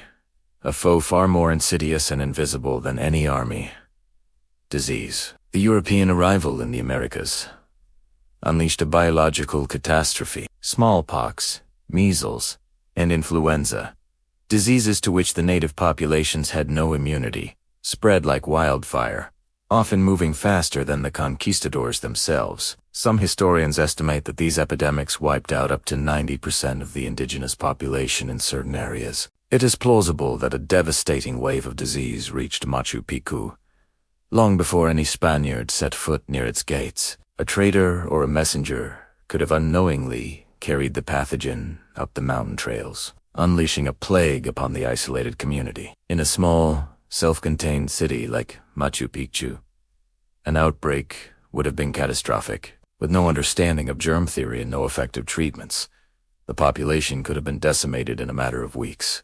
The survivors, faced with overwhelming death and despair, might have chosen to abandon their home, believing it to be cursed or haunted. This theory aligns with the lack of physical destruction at the site. A city emptied by disease would look exactly as Machu Picchu did when Hiram Bingham found it.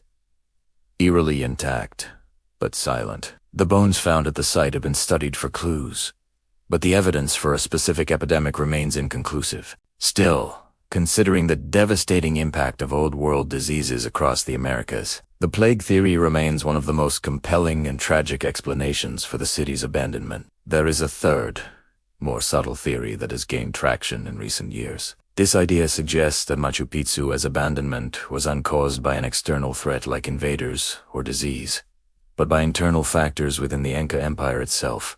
The city was not a typical settlement. It was a royal estate, a religious center, and a symbol of the Inca Emperor's power. Its existence and function were directly tied to the stability and resources of the central empire based in Cusco. when the empire began to crumble, first due to a brutal civil war between the brothers Huascar and Atahualpa, and then due to the Spanish invasion, the intricate network that supported Machu Picchu collapsed. Think of it like this.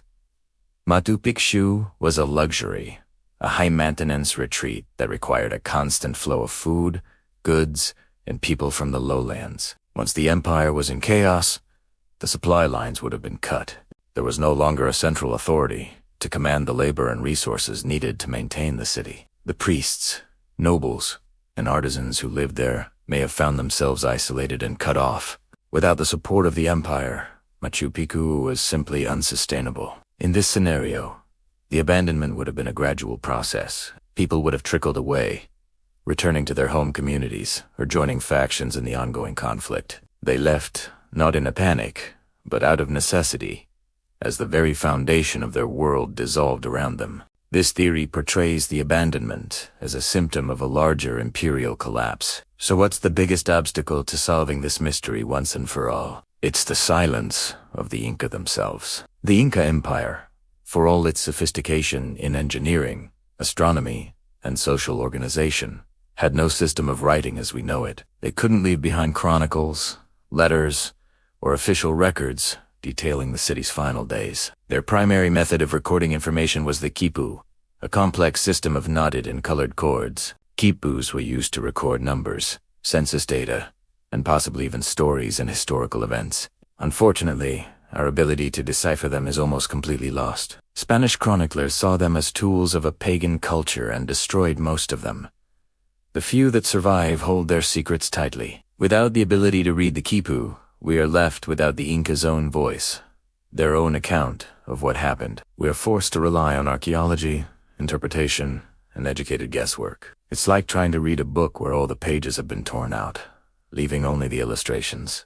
After its inhabitants left, Machu Picchu was not lost to everyone. Local farmers living in the Urubamba Valley below knew of the ruins, which they called the Old Peak. But to the wider world, it had vanished. The jungle, with its relentless growth, began to reclaim the city. Vines crept over the masterfully cut stones, trees took root in the plazas, and a thick blanket of vegetation shrouded the buildings. For nearly 400 years, the city slept, hidden from treasure hunters and colonists. It became a whisper, a local legend. This period of isolation is what preserved Machu Picchu so perfectly. While other Inca sites were being looted or built over, Machu Picchu remained untouched, a pristine time capsule of the Inca world. The jungle that swallowed it also became its guardian, protecting it until the day the outside world was ready to find it again. And in 1911, that day finally came, when American historian Hiram Bingham was led up the mountainside by a local guide, reintroducing the lost city to the world and reigniting the very mystery we've been exploring today. So, which theory is correct? The truth is, we may never know for sure. It is possible that the real reason for Machu Picchu's abandonment is a combination of all these factors. Perhaps a smallpox epidemic weakened the city, and the news of the Spanish advance prompted the remaining survivors to flee, their escape made necessary by the collapse of the empire that could no longer support them. The layers of history are complex, and single-cause explanations are often too simple for the reality of the past. But this enduring mystery is part of what makes Machu Picchu so magical. It isn't just a collection of old stones, it's a story with a missing final chapter, inviting us to wonder, to imagine, and to continue searching for answers. The silence of the city speaks volumes, reminding us of the fragility of civilizations and the enduring power of secrets hidden in the mountains. Thank you for joining us on this deep dive into the mysteries of Machu Picchu. The story of this incredible place is far from over, as new discoveries are still being made. What do you think happened? Let me know your theories in the comments below. If you enjoyed this journey into the past, please give this video a like and subscribe to the channel for more explorations of history's greatest enigma. See you next time.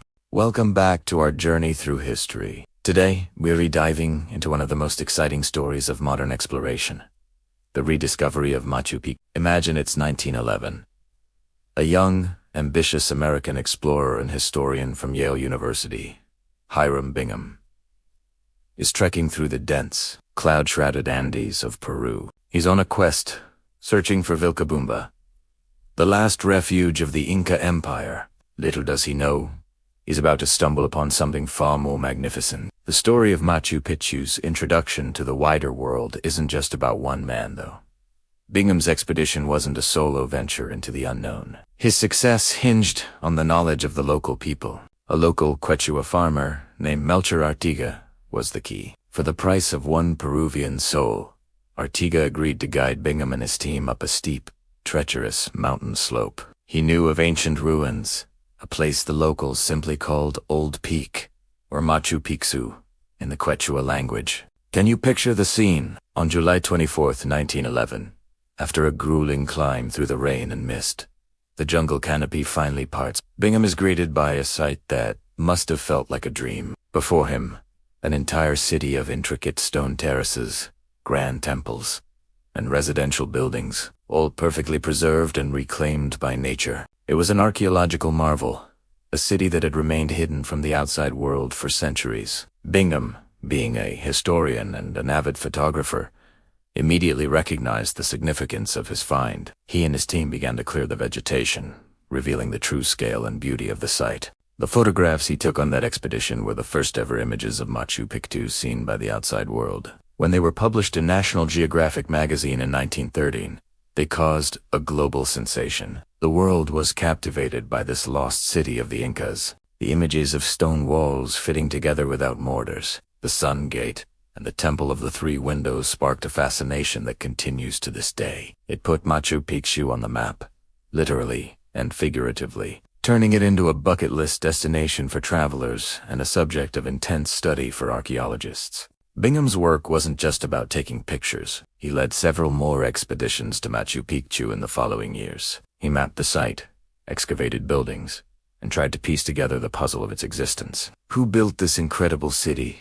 And why was it abandoned? Bingham theorized it was Vilcabamba, the lost capital, and a sanctuary for the Virgins of the Sun. While some of his initial theories have since been revised by modern archaeologists, his pioneering work laid the foundation for everything we know about Machu Picchu today. He was the one who opened the door, inviting generations of researchers to step through and unravel its mysteries. However, the story of Bingham's discovery is not without its controversy. This is a complex part of the tale that's crucial to understand. During his expeditions, Bingham and his team, with permission from the Peruvian government at the time, excavated thousands of artifacts. These included ceramics, tools, and human skeletal remains. He brought these items back to Yale University in the United States for study, under an agreement that they would be returned if Peru requested them. For nearly a century, these artifacts remained at Yale's Peabody Museum. This became a major point of contention. The Peruvian government and its people argued that these artifacts were an invaluable part of their national heritage and should be returned to their country of origin. They weren't just objects. They were a direct link to their Inca ancestors. The dispute became a prominent international case concerning cultural repatriation. It raised important questions. Who truly owns history? Where does cultural heritage belong? After many years of negotiations, public campaigns, and diplomatic discussions, an agreement was finally reached. In 2011, exactly 100 years after Bingham's famous climb, Yale University began returning the artifacts to Peru. It was a landmark moment. The collection is now housed in a dedicated museum in Cusco, the ancient capital of the Inca Empire, making them accessible to the Peruvian people and visitors from around the world in the land where they were created.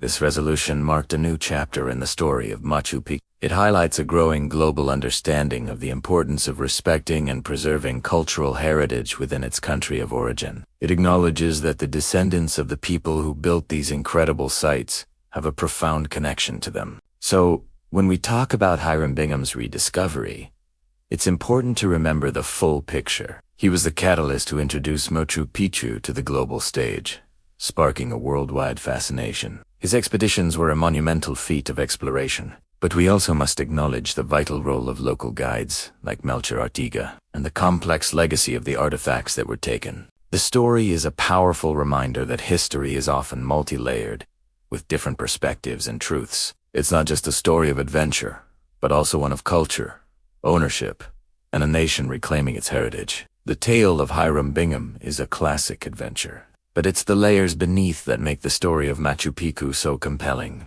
It's a journey that began with a trek up a mountain and continues today in museums, academic halls, and in the hearts of the Peruvian people. Thank you so much for joining us for this deep dive. If you enjoyed this journey into the past, make sure to like, subscribe, and hit that notification bell so you don't miss our next adventure. See you next time.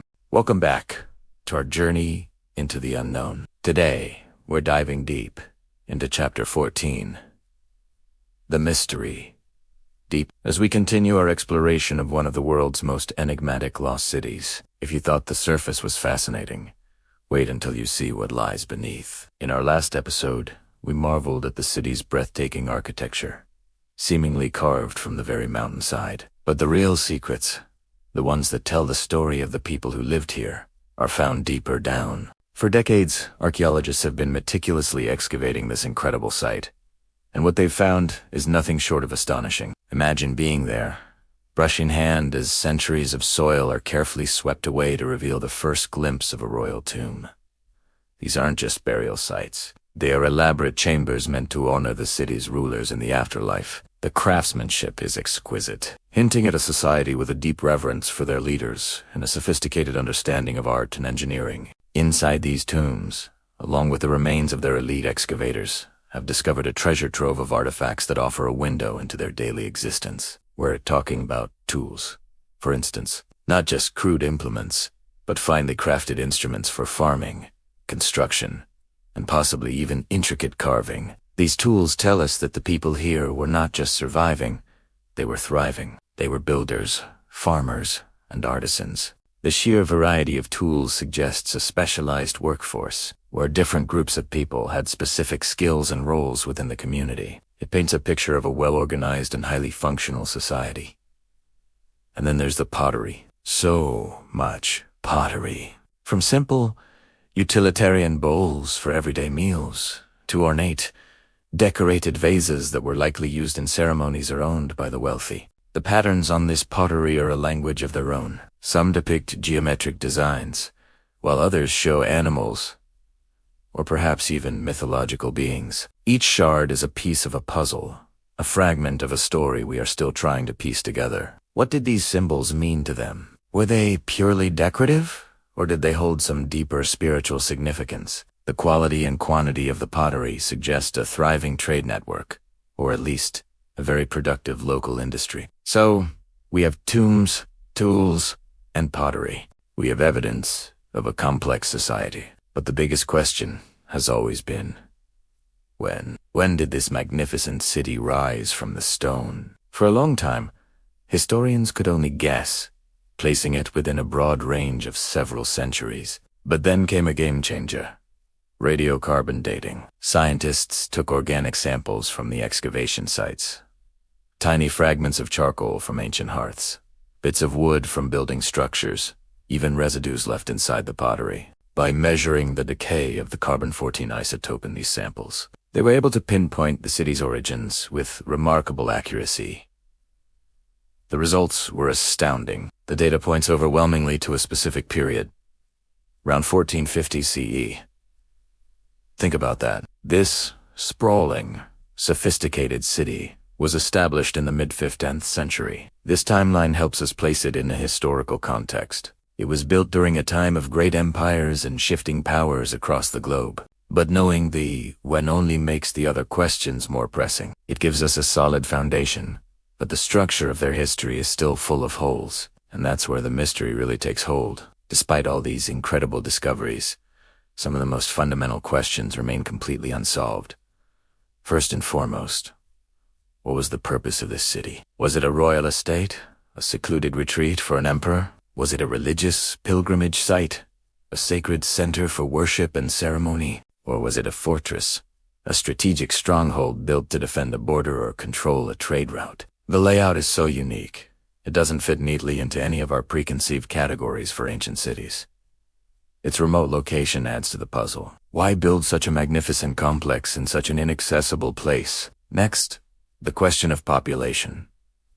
How many people actually lived here? Estimates vary wildly. Some scholars look at the number of dwellings and suggest a population of only a few hundred, perhaps just the royal court and their retainers. Others argue that the extensive agricultural terraces surrounding the site could have supported a much larger population, maybe thousands of people. Were the surrounding valleys filled with farmers who commuted to the city for markets or festivals? Or was the city itself densely packed with inhabitants? The skeletal remains found so far are not numerous enough to provide a definitive answer. It's a demographic puzzle that continues to baffle and perhaps the most tantalizing mystery of all. What was its true name? The name we use today is a modern invention, given to it by its reader. We have no written records from the inhabitants themselves that tell us what they called their own home. Think about that.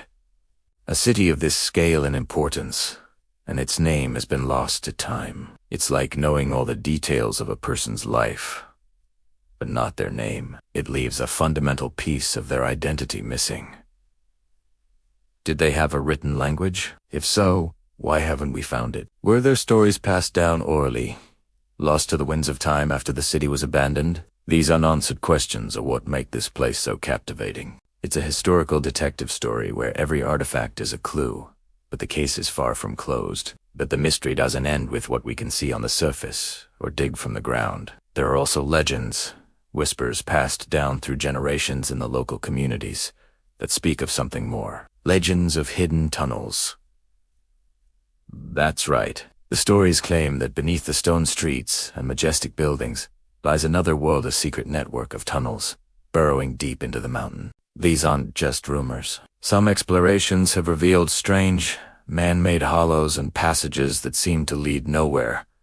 Are these the beginnings of that legendary tunnel system? What was their purpose? Were they secret escape routes, allowing the city's inhabitants to vanish without a trace in the face of an invasion? Were they used for storing food and water, a subterranean pantry to withstand a long siege? Or could they have had a more spiritual purpose, symbolic passages to the underworld, used in sacred rituals? The thought of a hidden city beneath the city is mind-boggling and adds a whole new layer of intrigue. The challenges of exploring these potential tunnels are immense. They are narrow, unstable, and could be filled with unknown dangers after centuries of neglect. But the possibility of what they might contain is a powerful lure for adventurers and archaeologists alike. Could these tunnels hold the answers we've been searching for? Could they lead to undiscovered tombs, hidden caches of artifacts, or maybe, just maybe, an inscription that finally reveals the city's true name? The mystery of this lost city is far from solved. In fact, with every new discovery, it seems to get deeper and more complex. We have artifacts, but we lack the narrative, the soul of the city. We are left to wonder about its purpose, its people, its name, and the secrets that may still be locked away in hidden tunnels beneath our feet. What do you think? What was the true purpose of this incredible city? Let me know your theories in the comments below. We love reading your ideas and speculating together. This is a puzzle we can all be a part of. Thanks for joining us on this deep dive. If you enjoyed unraveling this mystery, be sure to hit that like button and subscribe so you don't miss our next chapter. Until next time, keep questioning. Welcome, bike history buffs and engineering enthusiasts. Today, we're journeying back in time to the heart of the Andes Mountains to unravel the secrets of one of history's most impressive civilizations, the Inca. Forget what you think you know about ancient technology. The Inca weren't just empire builders. They were master engineers who sculpted an entire civilization from the rugged landscape of South America. And they did it all with a toolkit that seems impossibly simple to us today. Imagine this. You're standing at Machu Picchu, surrounded by towering peaks and misty clouds. The stone walls around you are a perfect, interlocking puzzle. Some of these stones weigh over 50 tons.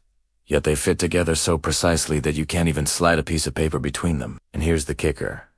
The Inca had no iron or steel tools. They didn't have the wheel for transportation. They didn't even have a written language to pass down complex blueprints. So how did they achieve such perfection? The answer lies in their incredible ingenuity and deep understanding of their environment. They used harder stones to painstakingly pound, grind, and polish softer ones, a technique called scribing and pounding. It was a slow, laborious process that required immense patience and skill. Workers would chip away at a stone, constantly fitting it against its neighbors, until the join was absolutely seamless.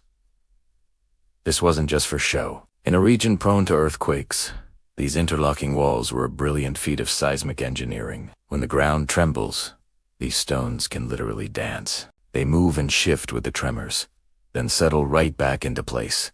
A design that has allowed their structures to withstand centuries of seismic activity. Modern buildings in the same region have crumbled while Inca walls still stand strong. But their genius wasn't limited to walls. The Inca were masters of water management. Their empire stretched through diverse and challenging terrains, from arid coasts to high-altitude mountains. To sustain their population and agriculture, they created a sophisticated network of canals, aqueducts, and terraces. These weren't just simple ditches. The Inca aqueducts, some stretching for hundreds of miles, were carefully graded to control the flow of water. They precisely calculated the angle of descent to ensure a steady, non-erosive current. This brought fresh water to their cities for drinking and sanitation, and it irrigated vast agricultural terraces.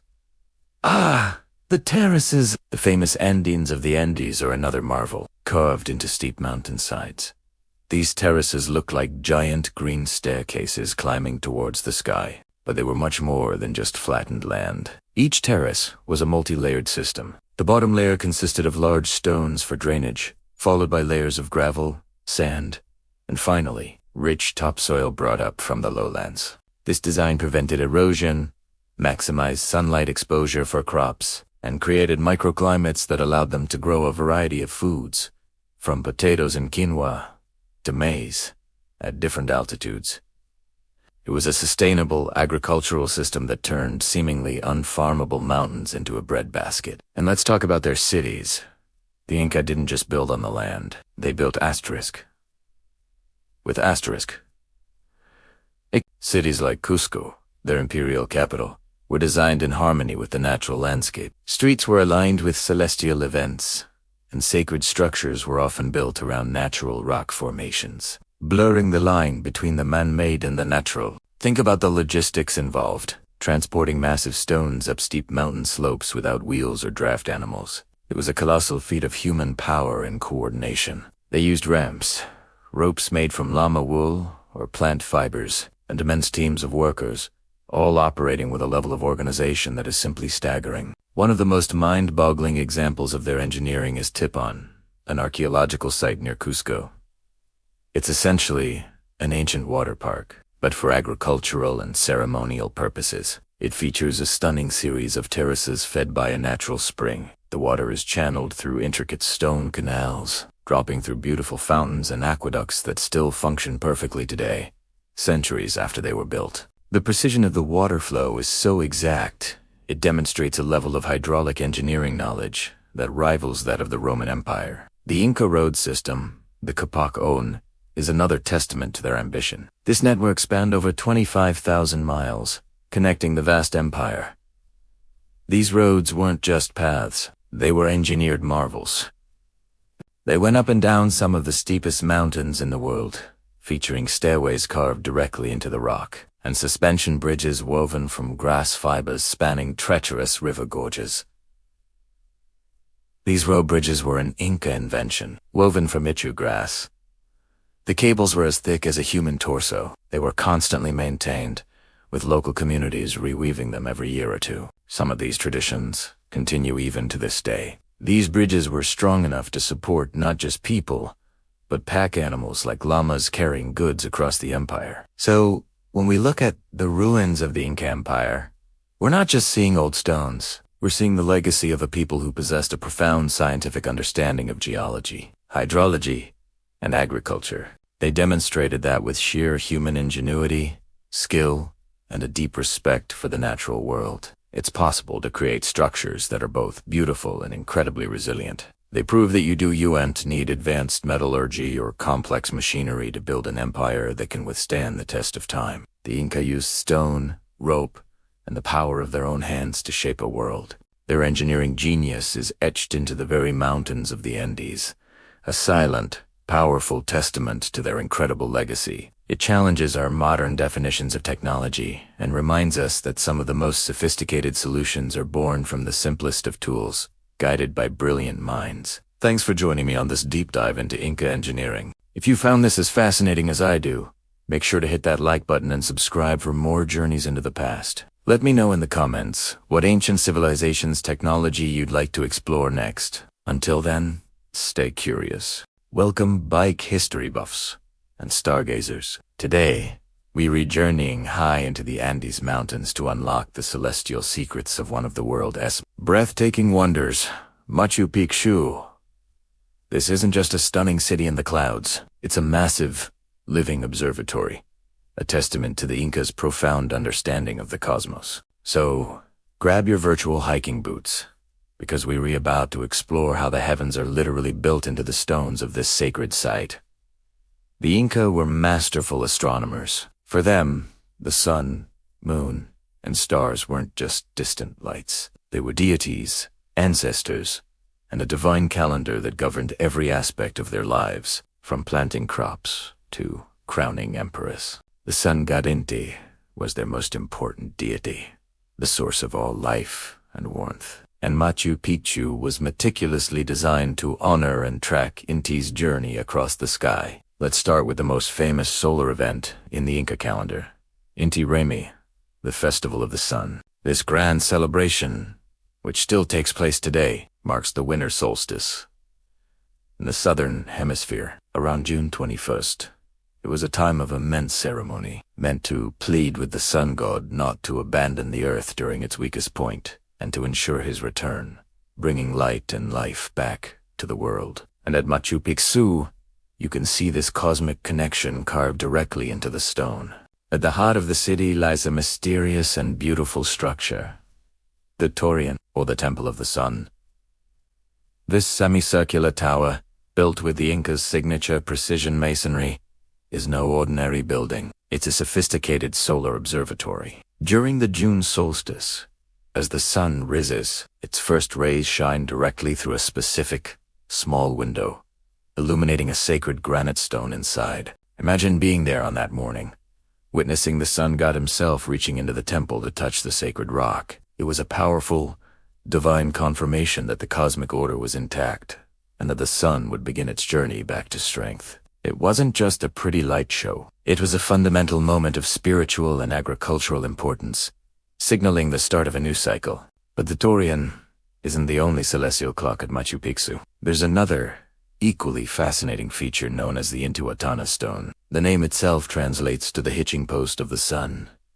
This intricately carved granite pillar, rising from a stone base, is a masterpiece of sacred geometry. Its primary function was to hitch or tie the sun during the solstices. At midday on the equinoxes, when the sun is directly overhead at the equator, the Intihuatana Stone casts no shadow at all. It was at this moment that the Inca priests would perform rituals to symbolically tether the sun, ensuring its continued presence and a balanced world. It acted as a precise sundial, allowing the Inca to mark the passage of time and predict seasonal changes with incredible accuracy. The alignments at Machu Picchu go far beyond just these two structures. The entire city is laid out with cosmic purpose. The main gate, the layout of certain plazas, and even the orientation of individual buildings are thought to align with the cardinal directions in north, southeast, and west end, with the rising and setting points of the sun and moon at key times of the year. Some researchers even believe that the city's layout mirrors prominent constellations in the southern sky, like the Southern Cross.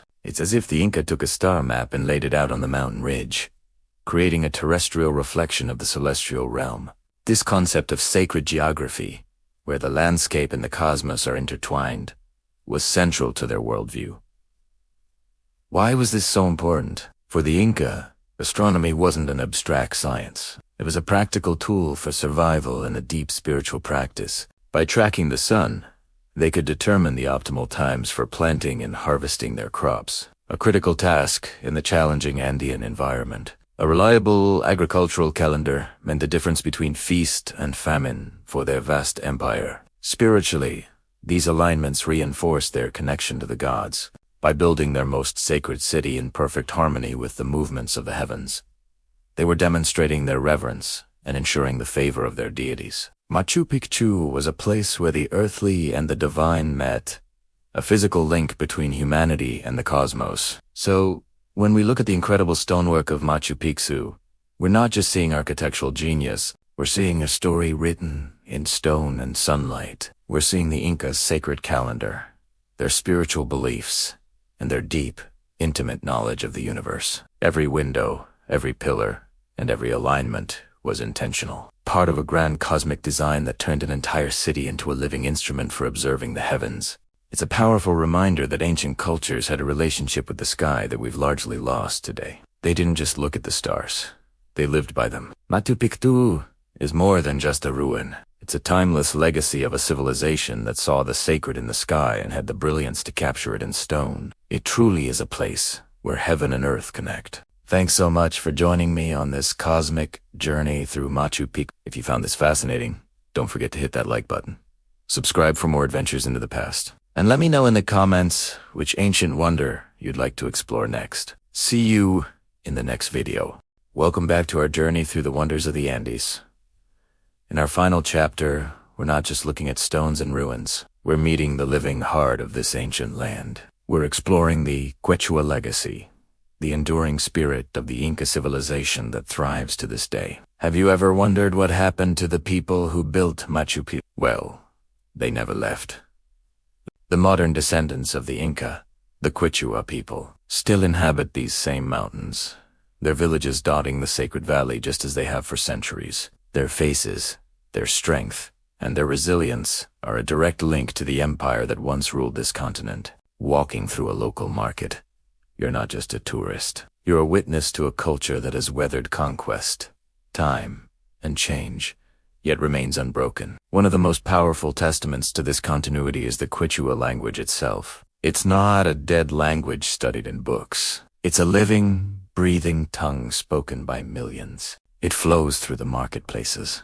It's sung in lullabies, and it whispers through the high-altitude fields. When you hear Quechua spoken, you're hearing the same phonetic sounds, the same vocabulary that echoed through the halls of Cusco and the terraces of Machu Picchu. This language is a vessel, carrying stories, knowledge, and a unique worldview from one generation to the next. It's a profound act of cultural preservation, a declaration that their identity will not be erased. And then there's the music, the haunting, beautiful sound of the quena, a traditional Andean flute, and the rhythmic beat of the bumbo drum. This isn't just folk music for tourists. It's the soundtrack of daily life, of celebration, and of ceremony. The melodies often speak of the mountains, the rivers, the condors, and the relationship between humanity and Pachamama, Mother Earth.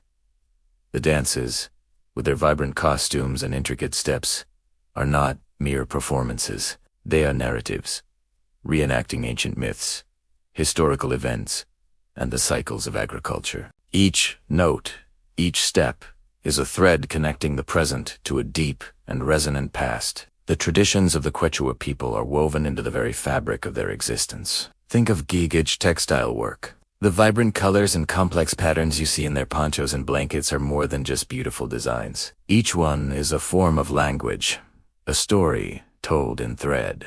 Specific symbols can denote a person's home village, their marital status, or recount an ancient myth. The weaving techniques themselves have been passed down from mother to daughter for countless generations, a tangible link to their ancestors. Their agricultural practices are another example. They still cultivate many of the same crops as the Inca, like a dizzying variety of potatoes and quinoa. They utilize terraced farming, a brilliant Inca innovation, and they maintain a deep respect for the land, often performing rituals and giving offerings to Pachamama to ensure a good harvest.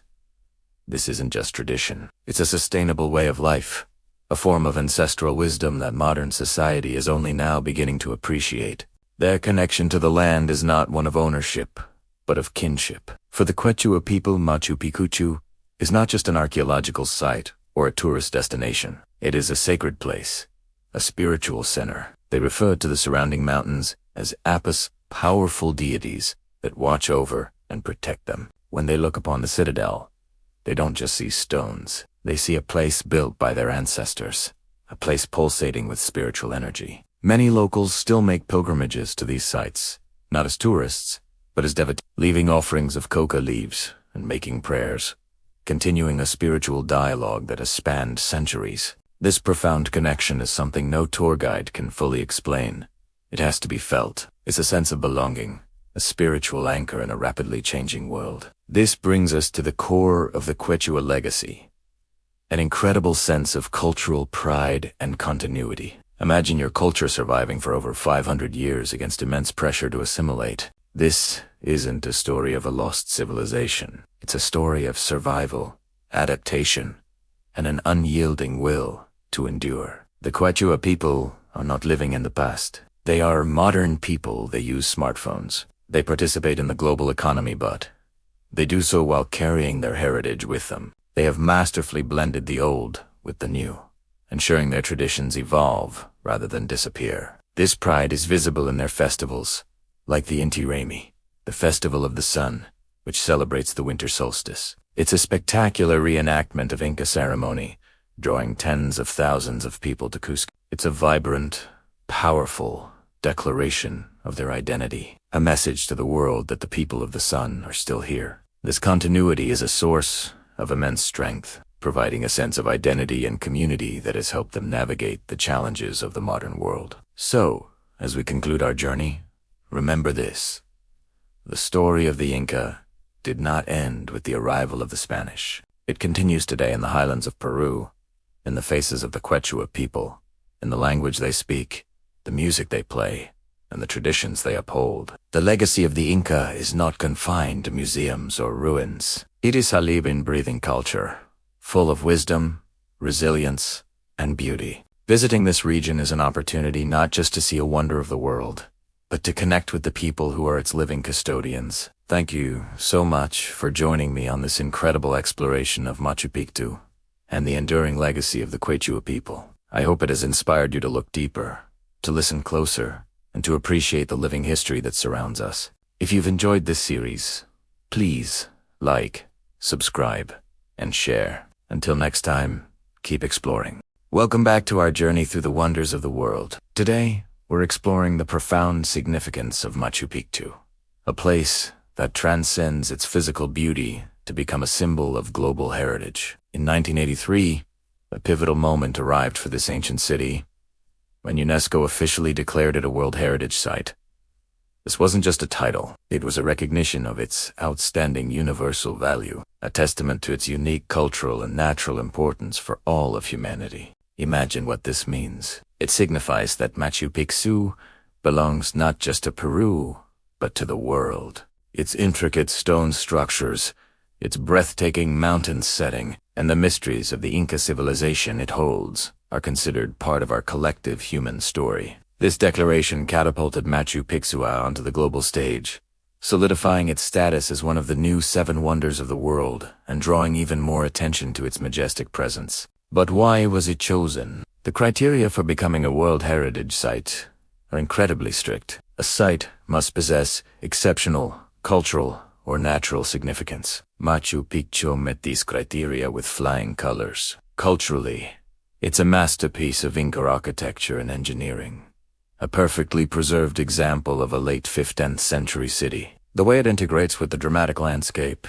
is simply genius. Naturally, it's located in a region of extraordinary biodiversity, a hotspot where the Andes Mountains meet the Amazon basin, creating a unique ecosystem teeming with life. For Peru, Machu Picchu is more than just a historical site. It's the heart of their national identity. It's a powerful symbol of their rich, pre-Columbian past and a source of immense national pride. Walk through the streets of Cusco, and you'll see its image everywhere on textiles, in art, and in the spirit of the people. It represents the resilience, ingenuity, and enduring legacy of the Inca Empire. It's a connection to the ancestors, a tangible link to a glorious history that continues to inspire and define what it means to be Peru. The pride is palpable, and it's a beautiful thing to witness. It reminds the world of the incredible achievements of indigenous cultures long before the arrival of Europeans. With this global recognition and national pride comes a huge responsibility: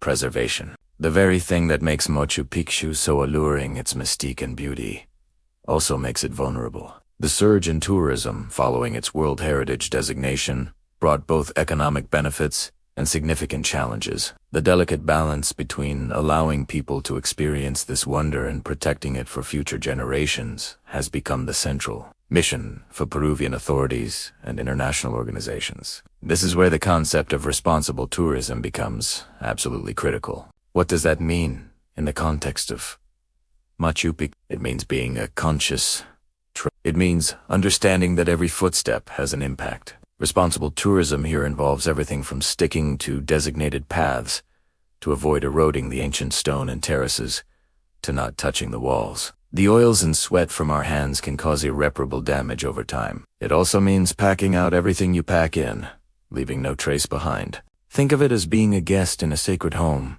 because that's exactly what it is. The Peruvian government has implemented several measures to manage the flow of visitors and protect the site. One of the most significant changes has been the ticketing system. Gone are the days when you could just show up and wander freely for an entire day. Now, tickets must be purchased in advance for specific time slots, and visitors must follow one of several designated circuits through the citadel.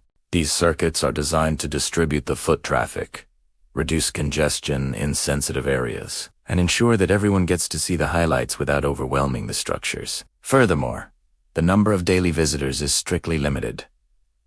This cap is a crucial tool for preservation. While it might seem inconvenient to have to book months in advance, it's a necessary sacrifice to ensure the long-term survival of the site. They've also banned large bags, tripods, and even single-use plastics to minimize the environmental impact. These rules aren't there to spoil your fun. They're there to protect a treasure.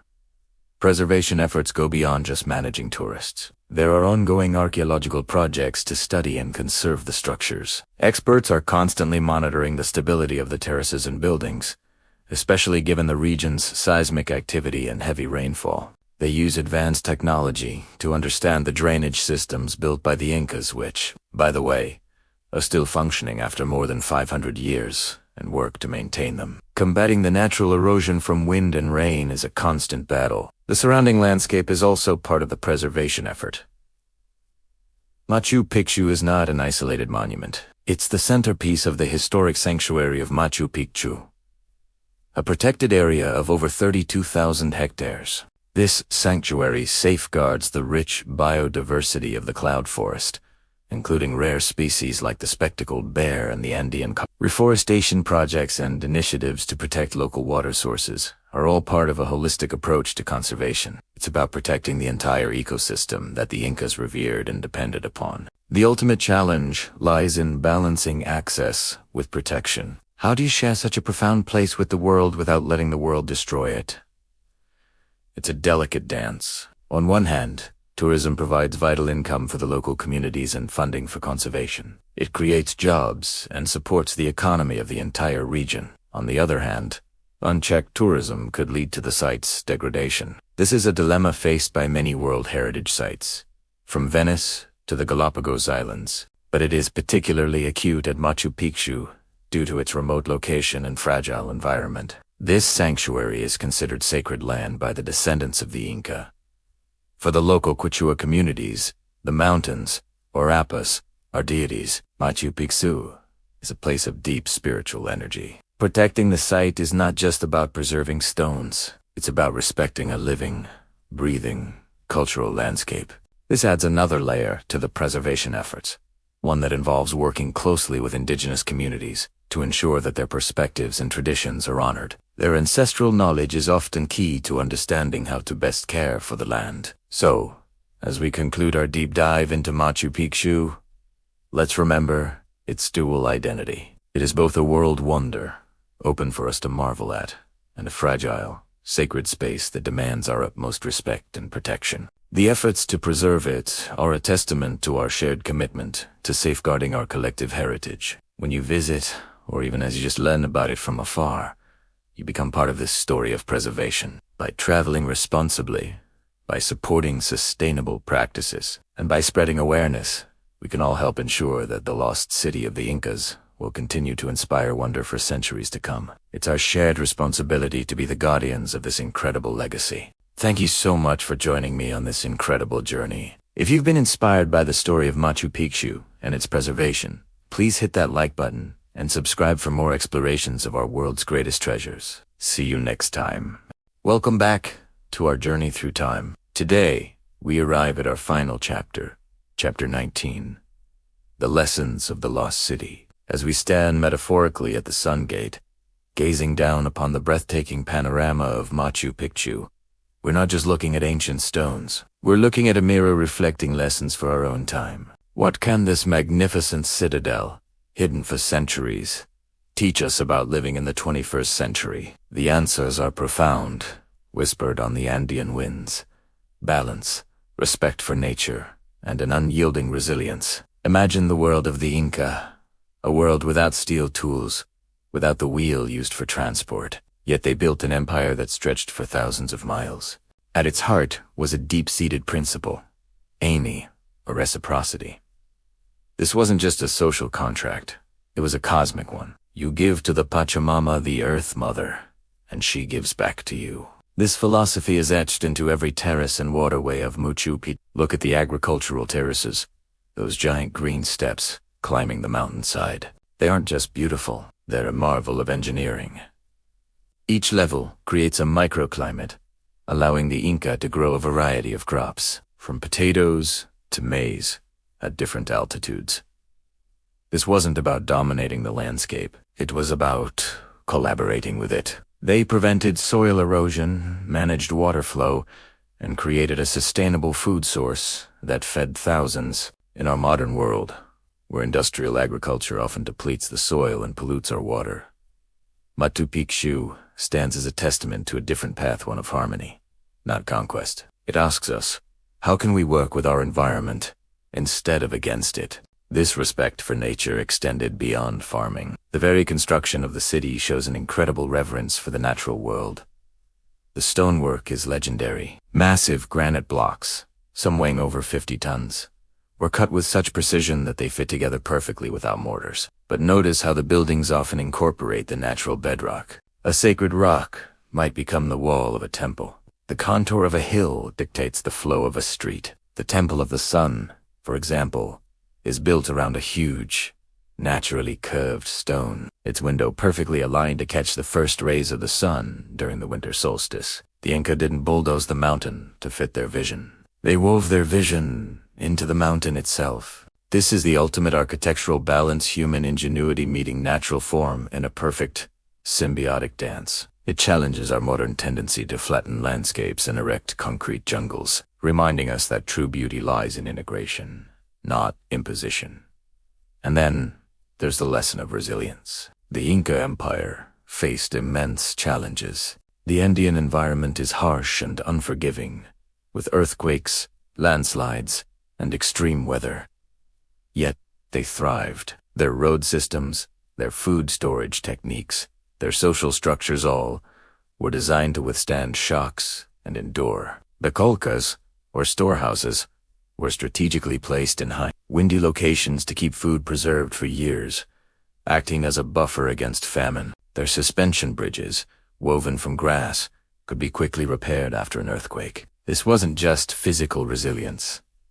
It was a cultural one. Their entire society was built on a network of mutual support. When the Spanish arrived, the empire faced its greatest test, and while the empire itself ultimately fell, the spirit of the Inca people did not. Machu Picchu, abandoned but never truly lost to its own people, survived. It stood silent, protected by its remoteness, a seed of Inca culture preserved in the clouds. It survived the ravages of time, conquest, and neglect. Its rediscovery in the 20th century was like finding a time capsule, a message of endurance sent across 500 years. For us, facing our own global challenges, climate change, social upheaval, pandemics, Machu Picchu is a powerful symbol. It tells us that with ingenuity, community, and a deep connection to our world, we too can endure. We can build societies that are not brittle, but resilient. But perhaps the most captivating lesson of Machu Picchu is the power of mystery. Why was it built? Was it a royal estate for the Emperor Pachacuti? A sacred religious center? An astronomical observatory?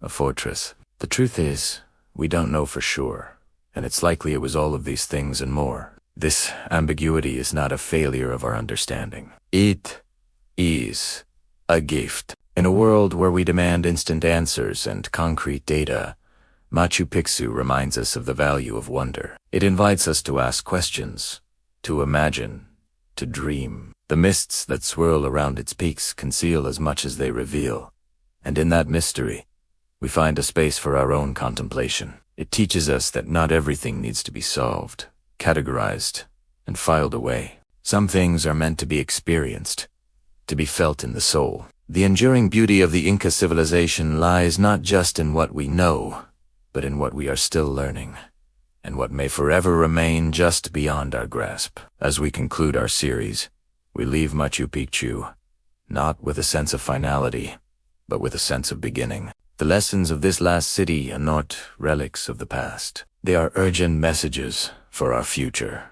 They call on us to find balance in our lives and in our relationship with the planet. They implore us to cultivate a profound respect for the natural world that sustains us. And they inspire us with a story of incredible resilience, showing us what humanity is capable of when we work in harmony with each other and with our environment. The stones of Machu Picchu have a voice, and if we listen closely, they offer a blueprint for a more sustainable, a more connected, and a more beautiful world. Thank you for joining me on this incredible journey. If you've been inspired by the wisdom of the ancients, please like this video, subscribe for more explorations into our shared past, and share your thoughts in the comments below. What lessons do you take away from Machu Picchu? Until next time, keep exploring.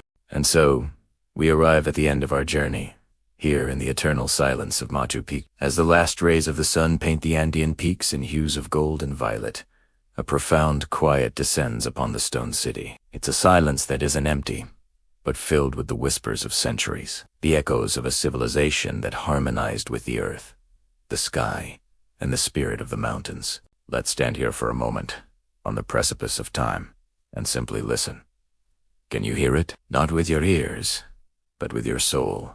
The wind that weaves through the precisely cut stones of the Temple of the Sun carries stories of astronomers, priests who charted the cosmos. It whispers of the Inca engineers who shaped a city from the very bones of the mountain, their hands guided by a reverence for Mother Earth.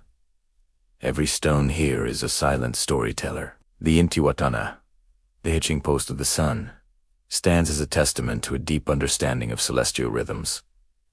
A connection to the sun god Inti, that was the lifeblood of the empire. Feel the energy that still emanates from it, a silent hum of ancient power, a link between the terrestrial and the divine. The stones of the agricultural terraces, cascading down the slopes like a giant green staircase, speak of ingenuity and sustenance, of a people who coaxed life from the unforgiving heights. They tell a story of community, of shared labor and shared harvests, of a society built on reciprocity and respect. Look at the royal palace, the chambers of the nobles, the humble dwellings of the artisans. Each structure, though now roofless and open to the sky, holds the imprint of the lives lived within. You can almost see the flicker of firelight on the stone walls. Hear the murmur of Quechua conversations, the laughter of children playing in the plazas. These weren't just buildings. They were homes.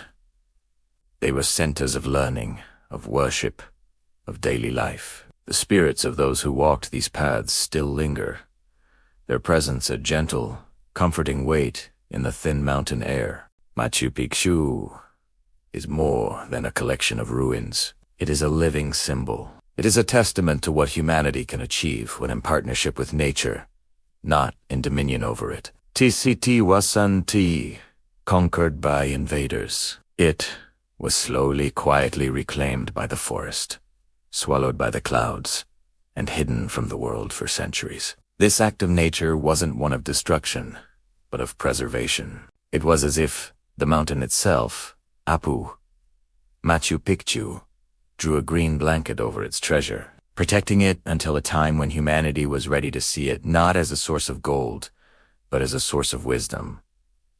This wisdom is timeless. It speaks to a part of us that yearns for connection, for meaning beyond the noise of our modern lives. It reminds us that we are part of a larger whole, intrinsically linked to the natural world. The Incas knew this. They saw the sacred in a soaring condor, in the peak of a mountain, in the flow of a river. Their world was enchanted, alive with spirit, and Machu Picchu is the ultimate expression of that worldview. It is a place where the physical and the metaphysical merge, where stone and spirit become one. As twilight deepens, the outlines of the city begin to soften. The sharp edges of the granite blocks blur into the surrounding landscape, and for a moment, it feels as if the city is breathing with the mountain. The chinchillas and vizcachas, the small, furry inhabitants of the ruins, emerge from their hiding places, becoming the new custodians of the silent city. They are a reminder that life, in all its forms, endures. The cycle continues. Machu Picchu stands as a question mark, etched in stone. Why was it built with such precision in such an inaccessible place? Why was it so abruptly abandoned? The mysteries add to its power. They invite us not just to find answers, but to ponder the questions themselves. It encourages us to look at our own lives, our own civilizations, and ask what we are building. What legacy will we leave behind? Will it be one of harmony or of discord? Will the stones of our cities whisper stories of wisdom and connection for future generations? This place is a mirror. It reflects our own search for permanence in an impermanent world. We come here seeking something, perhaps a connection to the past, an adventure, a beautiful photograph, but we often leave with something far more valuable. A piece of the silence, a feeling of perspective. Against the backdrop of these ancient stones and eternal mountains, our own concerns can seem smaller, more manageable. The eternal silence of Machu Picchu isn't just an absence of sound. It's a presence. It's the presence of peace, of time, of a wisdom that transcends words. Let's take a final look. See how the first stars begin to prick the darkening sky. The same stars that the Inca astronomers watched with such reverence. The Southern Cross hangs above the peaks, a celestial guidepost, then and now. The Milky Way, which the Incas saw as a celestial river, will soon arc across the heavens, a bridge between worlds. In this moment we are connected to them, sharing the same sky, the same sense of awe. Machu Picchu is not just a destination, it's a feeling. It's the chill of the morning mist, the warmth of the sun on ancient stone, the breathtaking view from the sun gate. It's the gentle echo of a pond pipe carried on the wind. It's a reminder that the most profound truths are often spoken in silence. It is both a magnificent achievement of the past and a vital message for our future. As we conclude our journey together, I want to thank you for walking these ancient paths with me. Thank you for listening to the whispers of the stones and feeling the spirit of the mountains. Now, as the day ends here in the Andes, I invite you to find a quiet space. Close your eyes. Picture this lost city as it settles into the twilight. Imagine the cool night air, the scent of earth and stone, the profound, peaceful silence. Let the timeless wisdom of this sacred place cradle you. Let it bring you a sense of calm, a sense of wonder, a moment of perfect rest. Thank you for watching, and may the spirit of Machu Picchu stay with you.